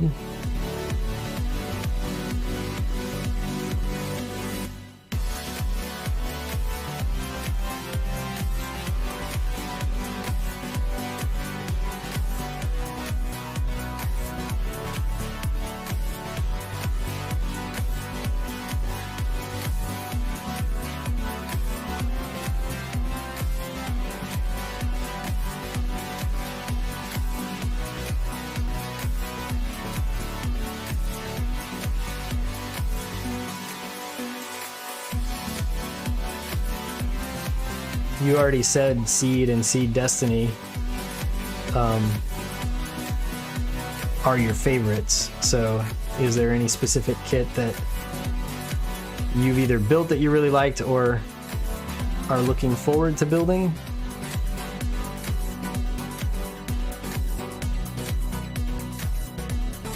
Interesting, so this fits in there and then folds up like that. It looks like this actually covers up a spot where you could attach an action base, which this didn't come with one, but that's interesting. So yeah, this is definitely covering up an action base attachment point.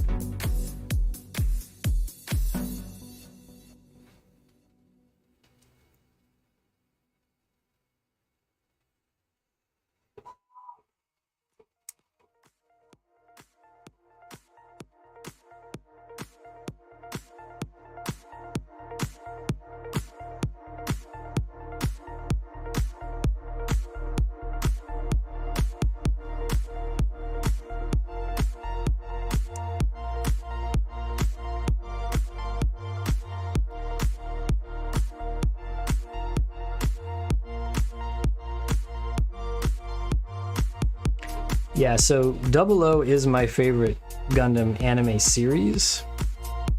And I have... Here, let me find them.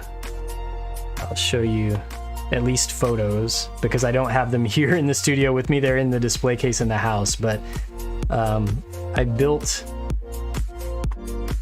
Dynamis and Kyrios so far. And let's see. Yeah, so there's my custom Dynamis, which I built, I don't know, 3 years or so ago at this point. And then Curios is done in a similar style, right? So I have Virtue. It's actually, it's not sitting back there. It was, yeah, it's down below now. It's on one of those shelves behind me. And it's snapped up, but it's not, I haven't done any scribing or painting or anything on it yet. So that's been one of my long-term projects that I've been waiting to get done at some point. So hopefully sometime this year I will take care of that. Hey, thanks for the follow there too. So yeah, hopefully sometime this year I'll take care of that Virtue. And then like I've secretly been waiting to see if they'll make a 2.0 version of the Exia that's built on that same inner frame. So far they haven't done it, but maybe I'll just try to style an Exia to look similar to the other three. Because the problem I have, right, is that I've made a lot of design choices with how I built those other two, and then Virtue's going to be similar, that are based on how that inner frame and sort of the outer armor style and whatever works with those newer kits. And so it would be hard to make an Exia that looks exactly the same as those, or that looks like it came from the same factory. So yeah, that's the thing that's been keeping me from completing an Exia. I'm just waiting for a 2.0.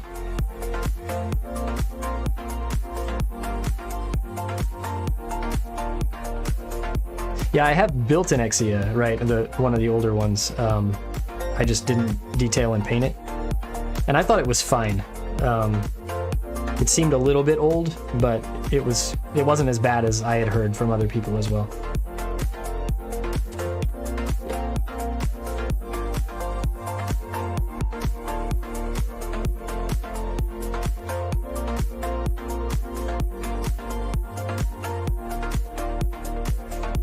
But yeah, having just finished, like just this week, I finished top coating and final assembly on the zero gravity Judge that I was working on for so long. Well, by so long, I mean like a couple months.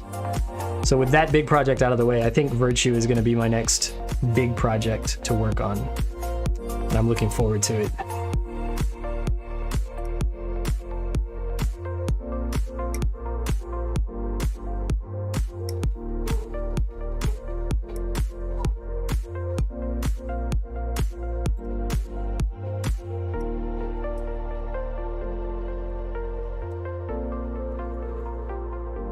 Hey, we finished another runner. On the floor. Am I building these in parallel? Yes, I am. It does have some nice weapons. Wait, you want to see? I'll go grab that one. It's on the shelf behind me.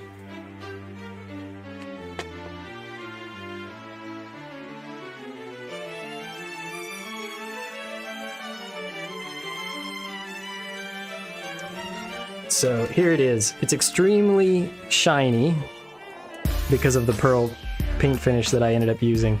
But yeah, these weapons are great. A thumb fell off. Awesome.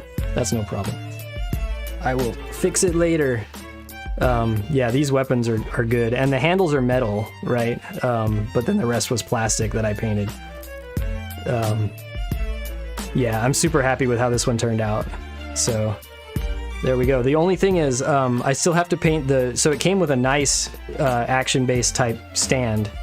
I haven't painted that yet. So the only pose that he can do is this standing pose right now, because he's so back heavy that it's impossible really for me to pose him in any other way.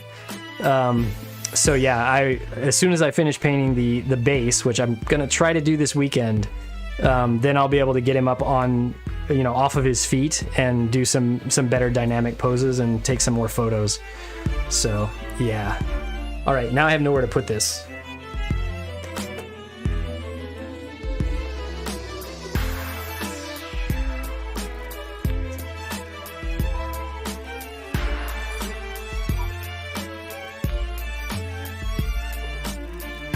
But yeah, that was a great build, and better, I think, than I was expecting. I wasn't sure, being a third-party kit, what the quality of the mold and the plastic and everything was going to be, but it was really good. High quality, everything fits together well. After I got paint on it, a few of the parts became a little bit tight to fit together, but it wasn't anything that was impossible to work around. The thumb is right here. Don't worry. I've saved it. It is not going to get lost. Yeah, the hands on that kit are a little strange in that the fingers snap into place. It comes with like a whole bunch of different hands. You know, the whole different types of weapons, and there's an open expressive hand and a fist and so on. But the fingers snap on extremely tightly, like it's almost impossible to even put them on. I had to, in a few cases, sand or shave them back with a hobby knife to even get them to fit. And then the thumbs are fairly loose, and so, which is good because you've got to take them off to be able to put the weapons in his hands and that sort of thing. But then they're always wanting to fall off.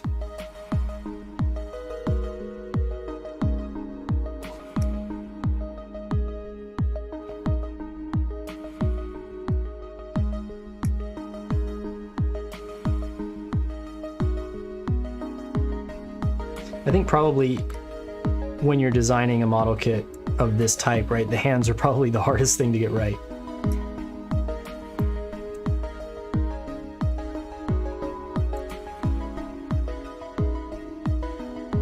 Speaking of, the hands on this guy are interesting. The three fingers are together, attached together, and it's weird because they're on, I can't really take it apart and show you now, but they're on two ball joints. So there's two ball joints for three fingers, so you couldn't cut them apart and have them be completely separate from one another. Then the index finger is separate on its own ball joint, and then, you know, of course the thumb. So there's sort of this weird mix between fully articulated and not quite. I think I would have preferred like multiple fixed pose hands, but I think they'll be fine. It's not like this guy's weapons are that crazy or complicated or hard to put in his hands, I don't think. He's really only got the one beam rifle, and then he can probably grab these side skirt beam weapons when they fold out. They've got a little handle that folds out of them.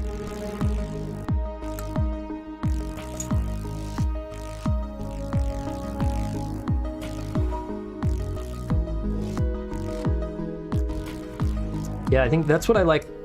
One of the things I like a lot about real grade kits is they tend to come with, like, you know, a dozen different hands. And there are all the different versions you might want, and they're just all a single fixed pose, and you can swap them in and out as you need. For me, I think that's the best way to do hands.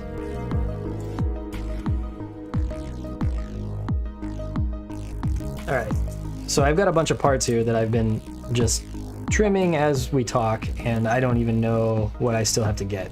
Let's see. We definitely need these here. No, it's not a problem.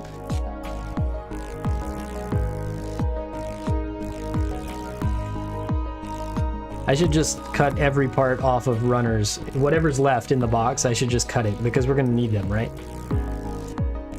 That's the other thing about this is the first kit in a brand new line, so you kind of expect you're not going to have any extra parts left over.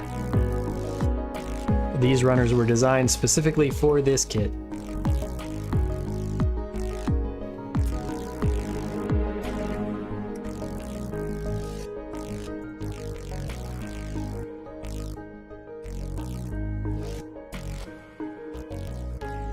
What else? That might be enough for now to start putting some of this stuff together. Maybe not.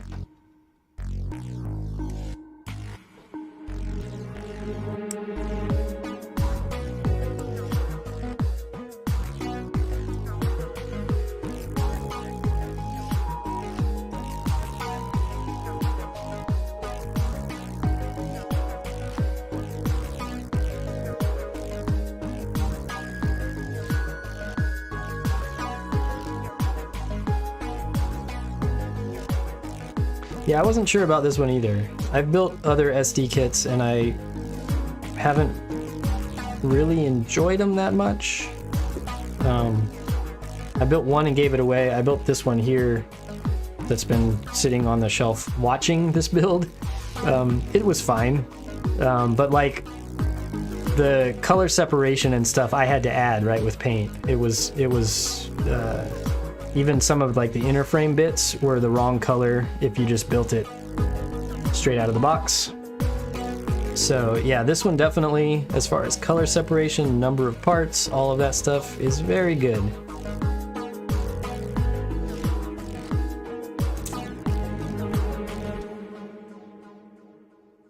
Oh cool, I missed the nub. Let's fix that.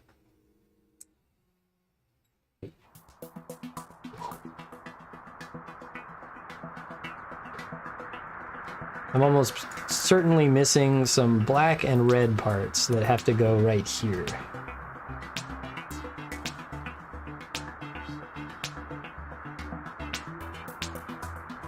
Shenlong, is that also a master grade?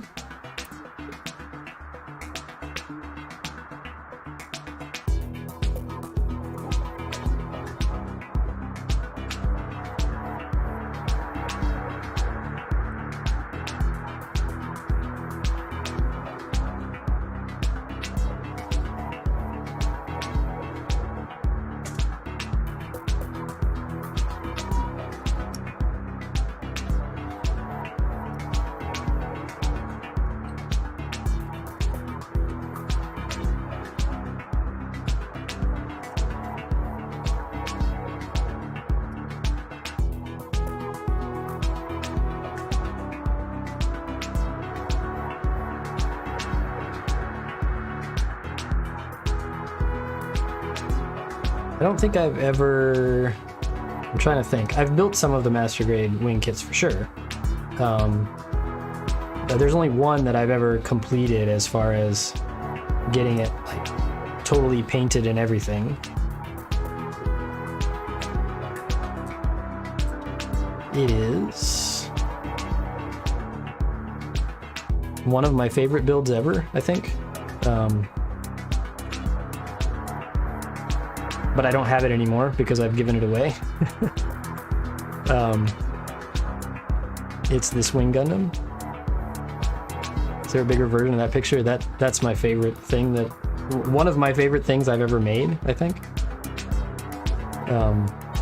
Yeah, that came out really good.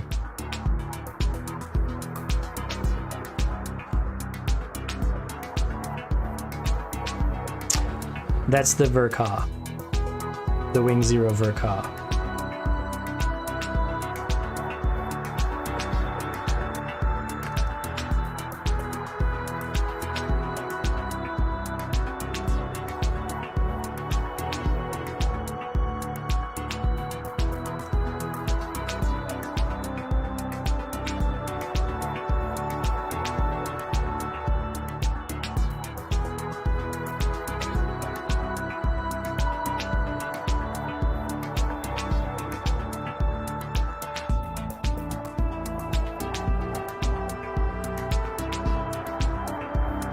Oh yeah, thanks. So I released the website like 3 years ago at this point. It's been a while.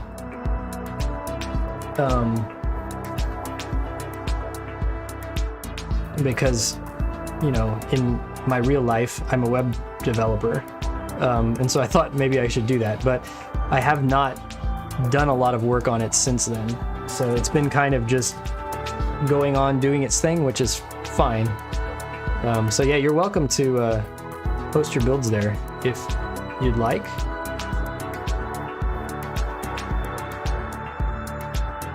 I use it to post my builds, but a lot of other people have started doing that as well, which is cool. That was the whole idea from the beginning.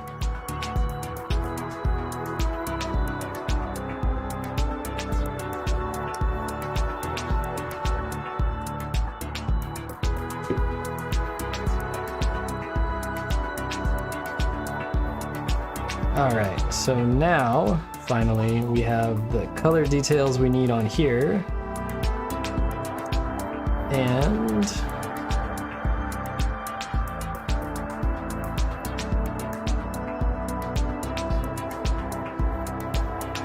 this yeah, has to go a certain way. So this little, there's like an indented side of this. It has to be facing upward.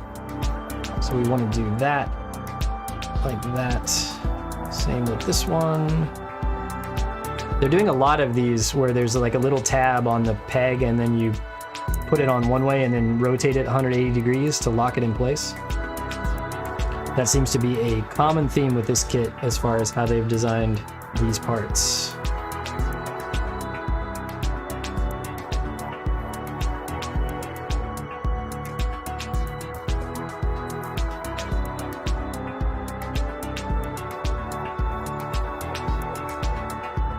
Yeah, a lot of times for me, if I'm looking for inspiration with regards to posing a build, I look at box art or I look at other people's, you know, photos that they've posted of a similar, the same or a similar kit, right? And try to get ideas from that.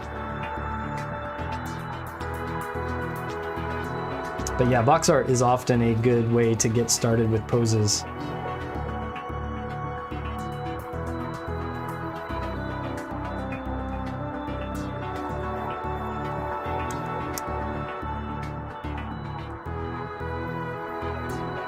All right, so now we have 2 of these. We have to make 2 of a bunch of other things, probably. Yeah.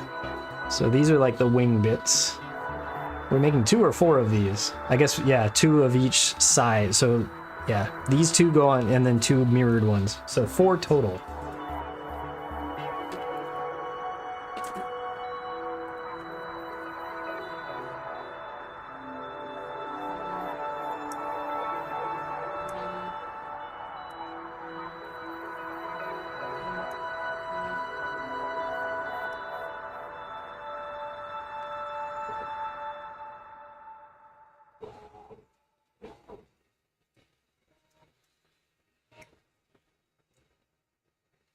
Yeah, see, I normally end at noon my time, which is 10 minutes ago, 7 minutes ago.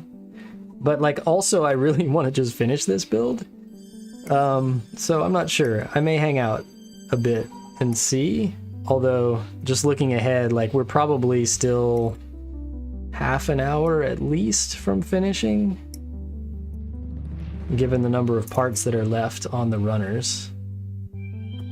So yeah, really it all comes down to, like, I don't have anything specific that I have to go do right away this afternoon, so it just comes down to how hungry am I for lunch.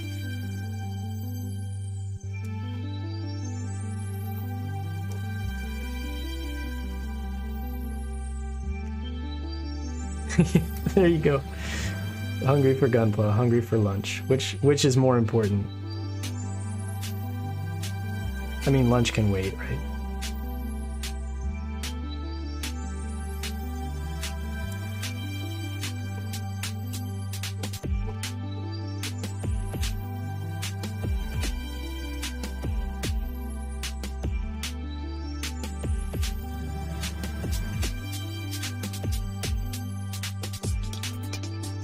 So many nubs.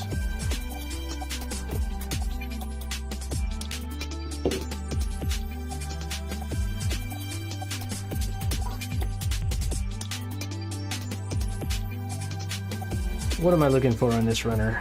19? Is that it? There's no, like, opposite side? Oh yeah, 20. Okay, cool.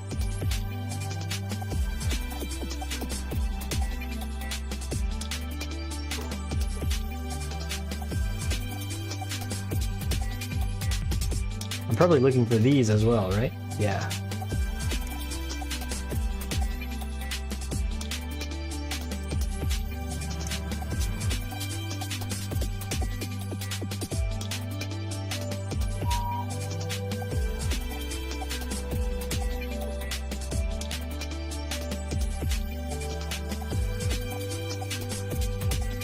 So, like, that's the whole deal with Crossbone, right? Is, for me at least, one of the crazy things about it is the number and the weirdness of the weapons.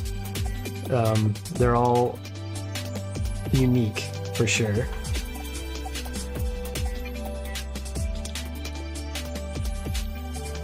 So yeah, if you get one of those later Crossbone Gundams, like the full cloth or, you know, the other ones that kind of come later in the series, they all have a lot of weapons.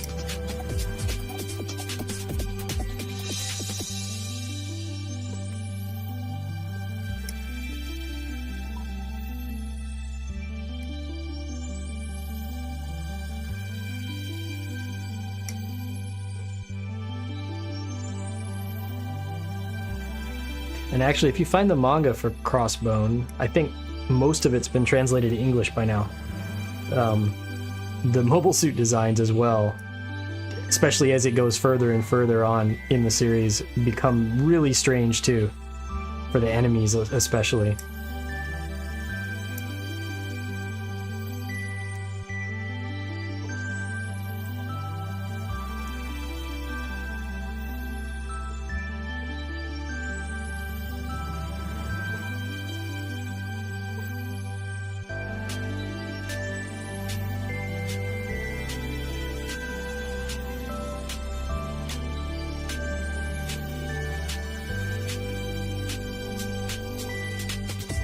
This guy's weapons, I've already looked ahead, they're real simple. It's just his beam rifle and his shield, and that's it.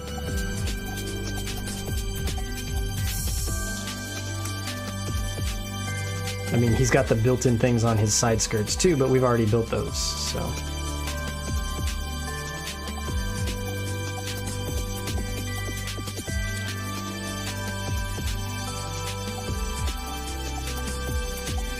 So I need to figure out what non-traditional color scheme that I'm going to paint this guy with, because I've already decided it's definitely not going to be the standard color scheme.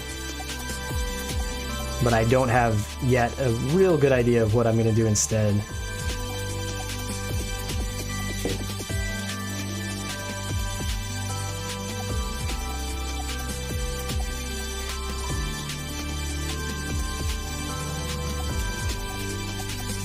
So I'm just looking at this because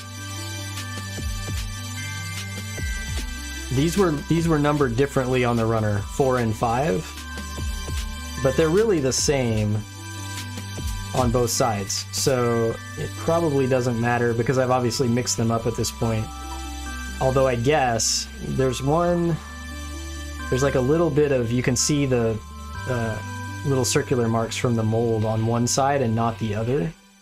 So if you wanted to be real careful, you could probably build them and position them in such a way that you couldn't see that on the back side of the parts. But I think it's fine either way.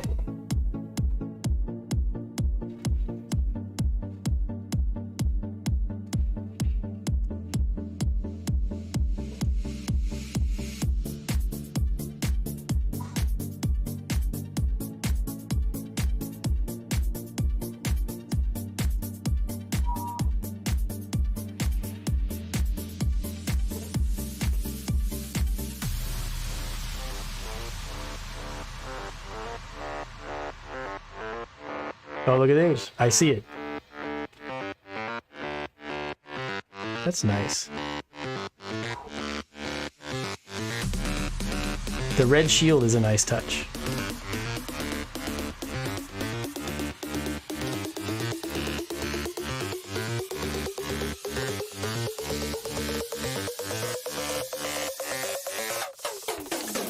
Ah, it does matter. Cool. Now I've learned. So there is like one little small indentation where this black piece fits over the top of the blue down here that is different on one side versus the other of those parts. So it does matter which one is which, but also it's easy once you start assembling it to figure it out because the parts don't fit together if you do it wrong.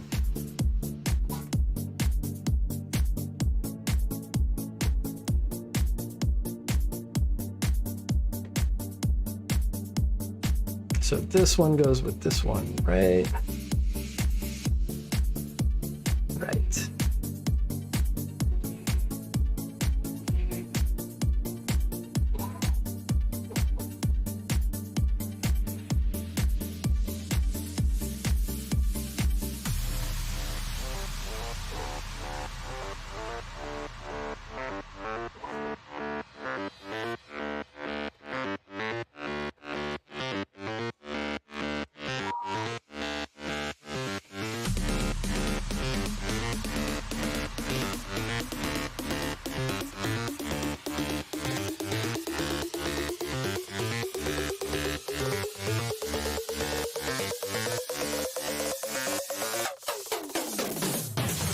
I'm gonna get these now because I know I'm going to need them, even though I picked this runner-up thinking it was the one I needed, but apparently it isn't. However, these 4 bits here are the back sides of the things we're about to build, so I'll just grab them now.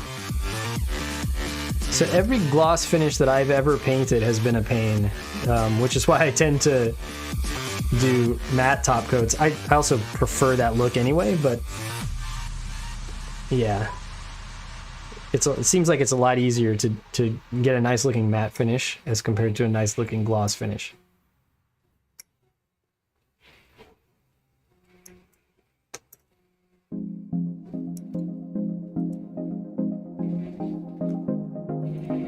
All right, so these are the actual pieces that we needed, right? Yeah.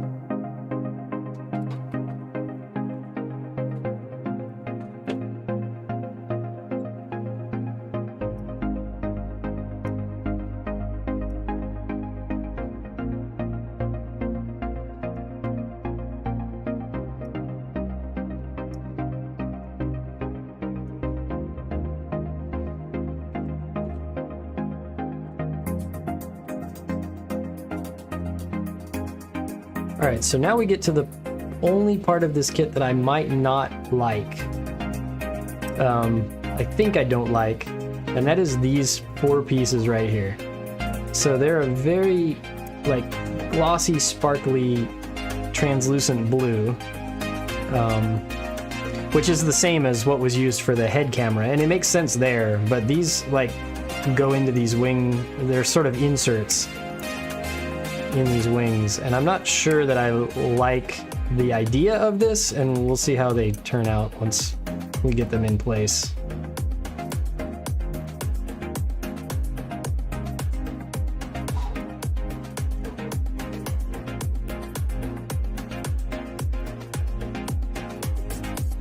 Feels like something that should have just been like yellow or gold or something, or even silver, instead of this shiny blue.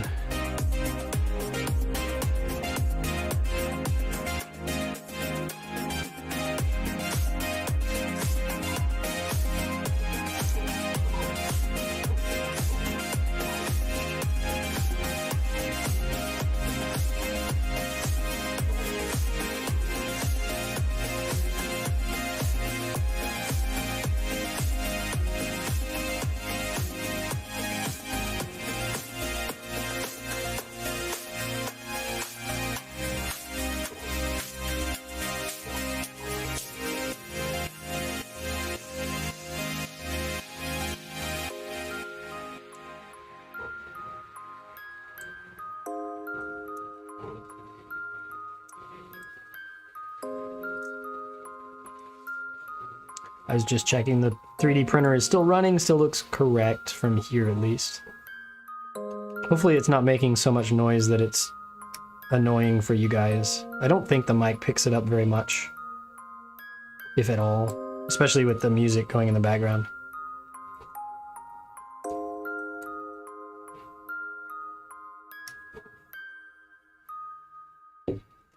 All right, let's see how these things fit together now. That's the opposite side from what I need. So is that one. There we go.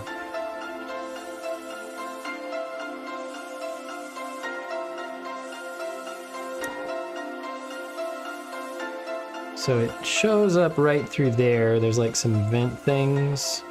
I don't know if maybe the backside of it here doesn't show up at all. If it's only those little vent areas, I'm not so annoyed by it.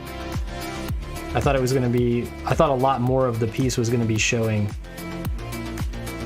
than what it turns out to be here. So this is not, yeah, that's not terrible. I still think I would have preferred it to be silver or gold.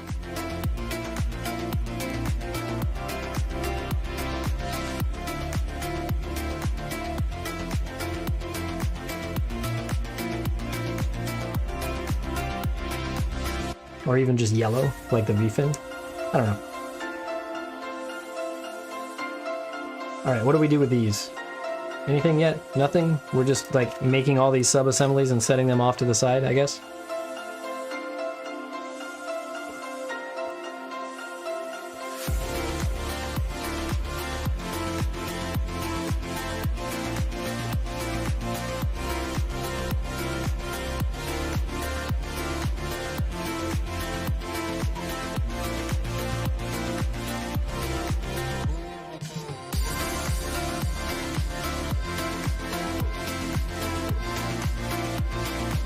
Maybe someday I'll do a build and actually like carefully follow the instructions in order. But where would be the fun in that, I guess?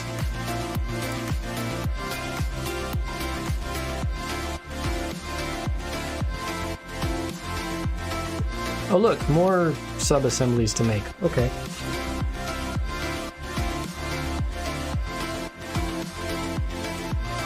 Only 2 of these, not 4, so that's cool.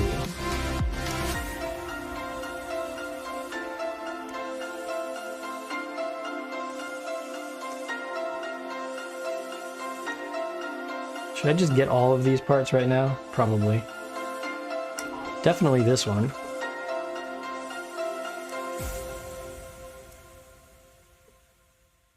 I have yet to figure out what this wing here is for, but let's just go ahead and get it.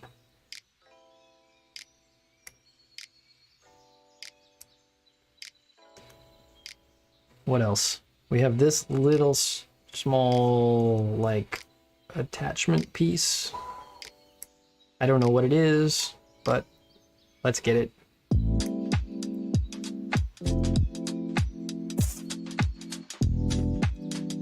Because that finishes up that runner. Oh, this one's got even more wings that I don't know what they're for. Cool. I'm gonna leave those on the runner for now.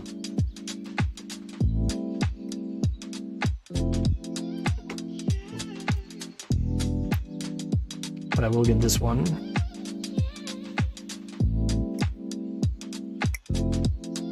And this one.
So these wings have some decent molded detail on them.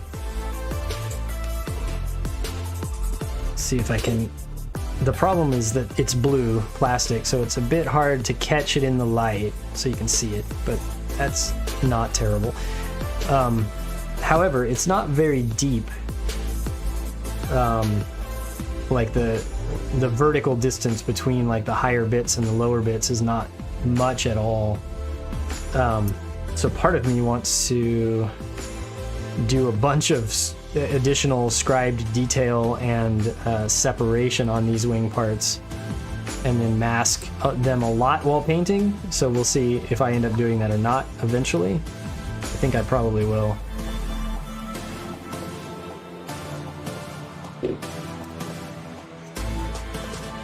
Alright, I have a bunch more parts. Can I assemble any of them? I think so. Like, these here seem good.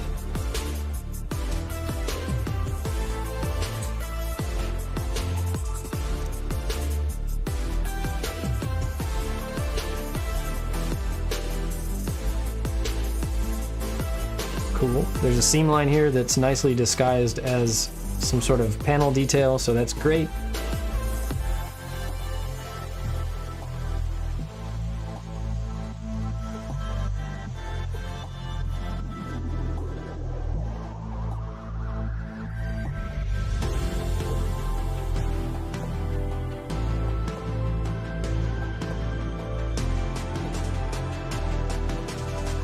Okay, now what? Can we actually assemble some of these things? I think the answer is probably yes. That's the opposite direction from what we need.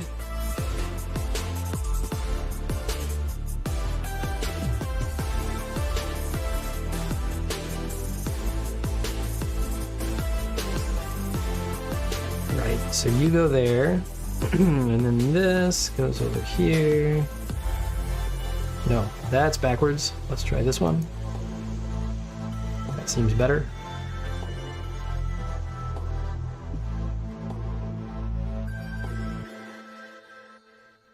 All right, so we're doing 2 of those.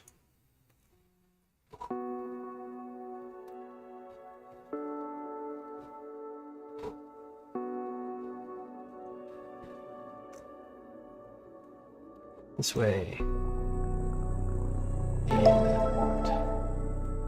And this way.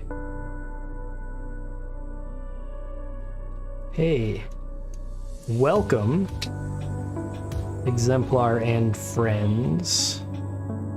We're like really close to completing this Master Grade SD Freedom. It's been pretty good so far. I don't have a lot of complaints about the kit.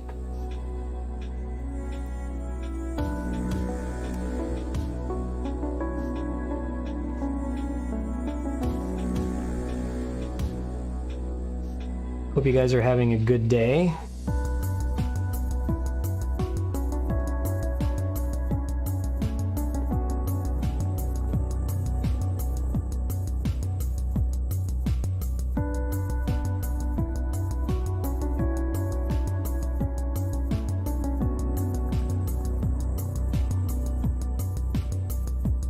Yeah, so I ran across this kit by accident the other day when I went to pick up some paints and decided, you know what, I should just get it and build it because not very many people have done so yet, I don't think. So, at least not in the US yet, right? So,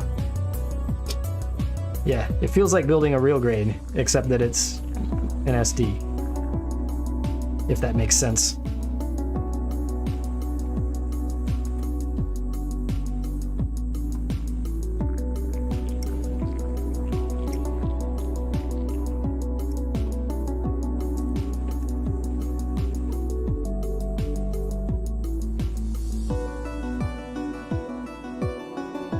All right, are we done with this runner? Yes.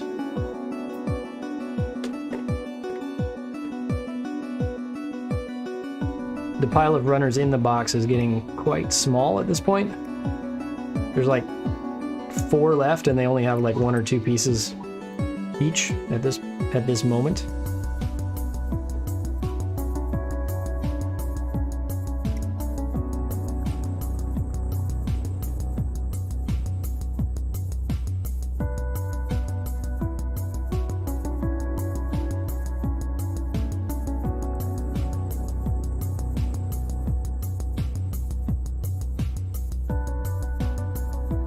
Okay, I miscounted because I felt like I had only trimmed 2 nubs there, but obviously I got all 3.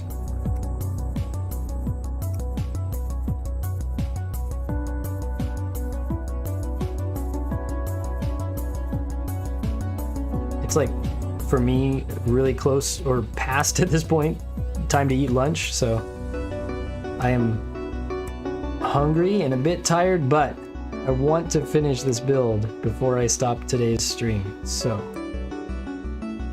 let's continue on. Alright, this goes here, right? Probably? Sure.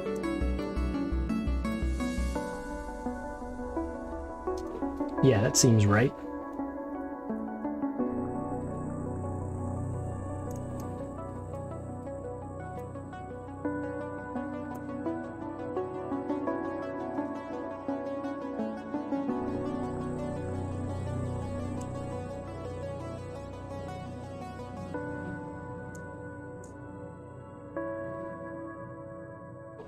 This direction's not wanting to fit correctly.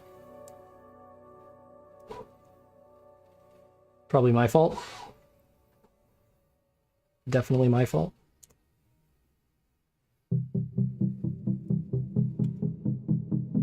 There we go.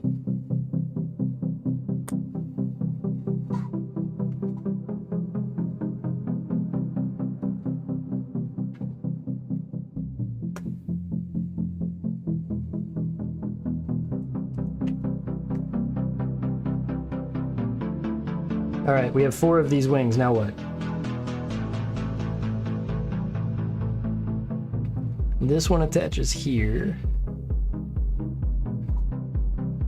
Except that I need the wing that's facing the other direction. There we go. All right, so you fit there. Now what?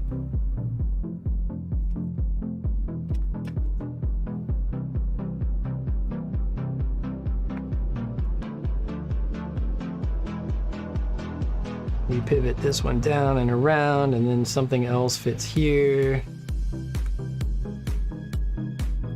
Well, that's not ideal. Did I miss something back here? Probably. Oh, I see. They're not all the same. Cool.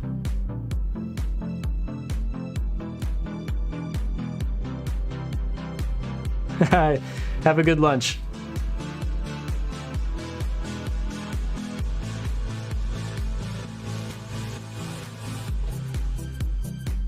All right, I have to disassemble this bit because I was not paying attention. All right, let's do it again, paying attention this time.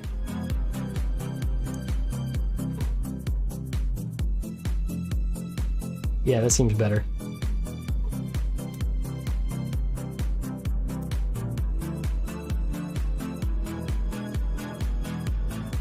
Okay.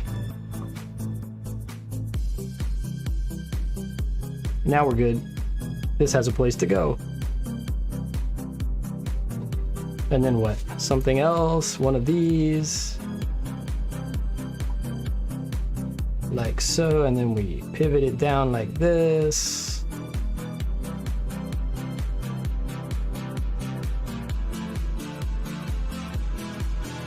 So yeah, this is definitely continuing on with that theme of these pegs are all keyed so that they fit on a certain way. There's a little notch, and then you pivot things into place so that they will not pull out, which is pretty good, I guess.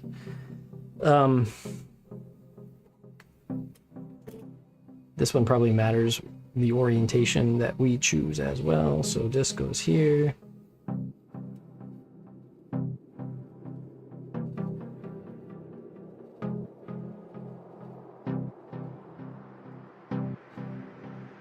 Oh, I see. I was already building the next one, but that's not what they want me to do.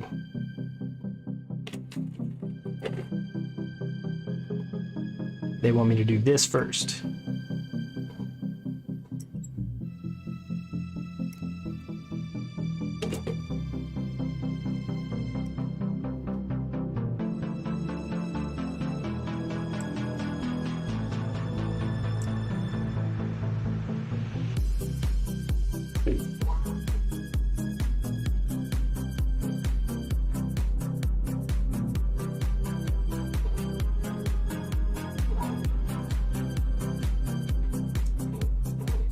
Yeah, so we can put that on and then rotate that down, and then these two go together like so.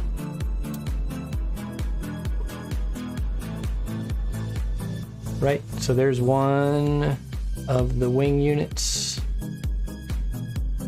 for one side. I don't know which side.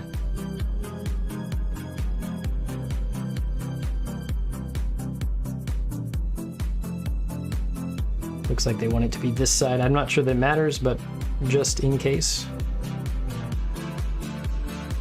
I'll be sure to put this one on this side and the other one on the other side. It might matter.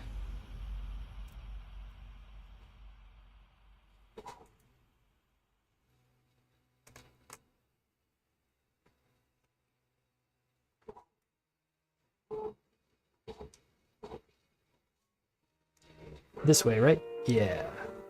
That makes more sense. Then we spin it around like so.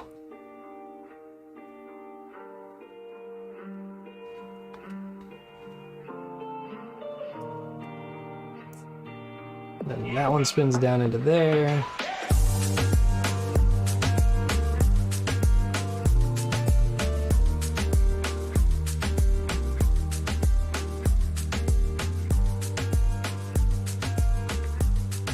That's not the part I'm thinking of. No.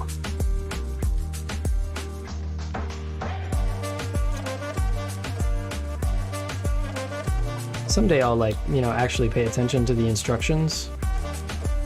Maybe. This goes on first. And then this.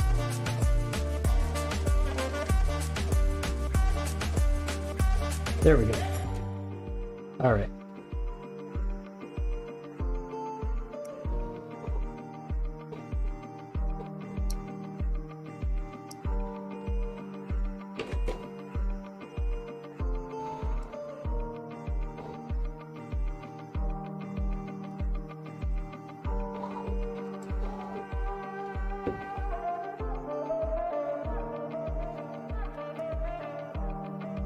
And then we do this, and then we do this.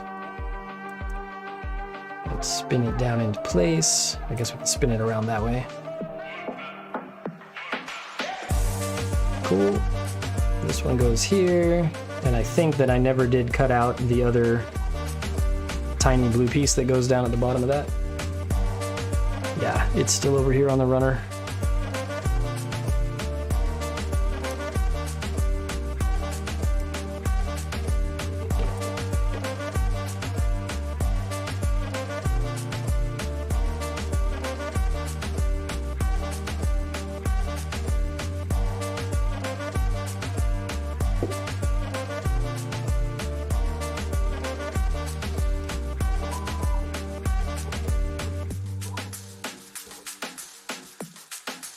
I'm not sure that that seems like it's really going to reinforce that joint in a perfect way. It's probably fine. Like, it just seems like it might be a little flimsy. I don't know. We'll see over time, I guess. All right, should we put this backpack on the little man here?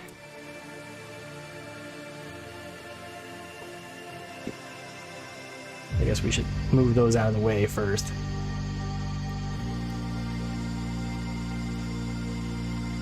That's a nice snap.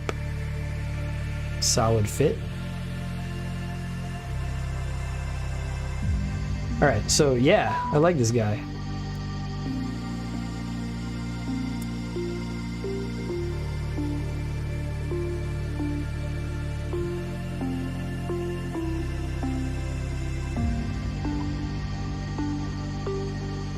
That's how it opens up. Not bad.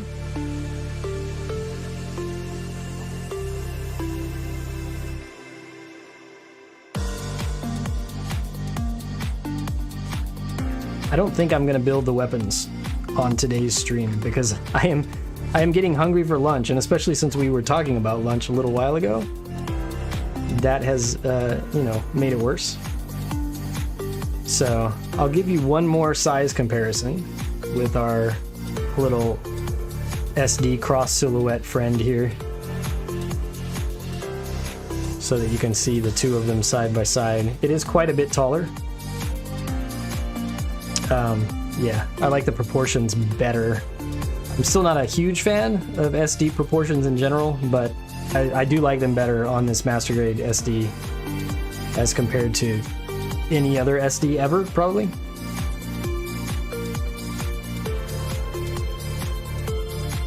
So yeah, good fun build. Really solid, it seems like. I'm a little, like I said, concerned about this backpack joint, but it's probably fine. Everything else seems really, really good. Articulation, arms and legs, elbows and knees and all that stuff seem great. He did have that little, somewhere back here, there was a flap that folds down. It's here in the backpack that hides a spot to attach an action base as well. So if you wanted to get it, you know, up on off of its feet in some sort of flying pose, you do that too. So that seems cool. All right, that is gonna do it for me. I'm gonna go eat a sandwich or something. Good idea. Sandwich is good. Yeah, cool. And I don't know, I mean, all that's left, right? The weapons are simple with this guy. So let me find a picture. Well, here's the instructions, right? So it's just the standard beam rifle that you get with all of these seed kits, and then the same standard shield as well. So yeah, I probably won't build those. I won't stream on Monday just to build those. I'll just build them on my own, and I'll post some photos somewhere, so you can find those online or something. So yeah, that'll probably do it for this build as far as the stream goes, until someday when we paint him, and I'll have to decide on a color scheme first, and finish other projects that have higher priority. So yeah, good build, fun. I'm glad I picked it up. Like I mentioned earlier, maybe the price is a little high. Like if it was $5 or $10 cheaper, I think it would be a no-brainer. At the price that it currently is, I mean, it's probably fine, especially if you like SD Gundams. If you don't, maybe pass on it. But it was a fun build. It's engineered really well, and the quality is really, really good. So yeah. What was my price? I think it was close to or around $50. Was what I found it at. So, or that's what they had it at that shop. So, yeah. Maybe get it on sale someday, you know. Yeah, like I said, if it was like 40, 45, I think that then it's fine. But yeah, 50 was a little high. So anyway, good piece though. I'll definitely display it somewhere, and especially once it gets painted in some non-standard color scheme, I think it's gonna look good. Maybe dark with like teal or orange accents or something. We'll see. Anyway, that's good. That'll do it for me. Thanks for stopping by. I'm looking over. Yeah, somebody stopped by on YouTube too. So you Twitch people win today. But there were a couple people that were on YouTube. They were just silent in the chat. So yeah, I'll see you guys next time. Have a good weekend.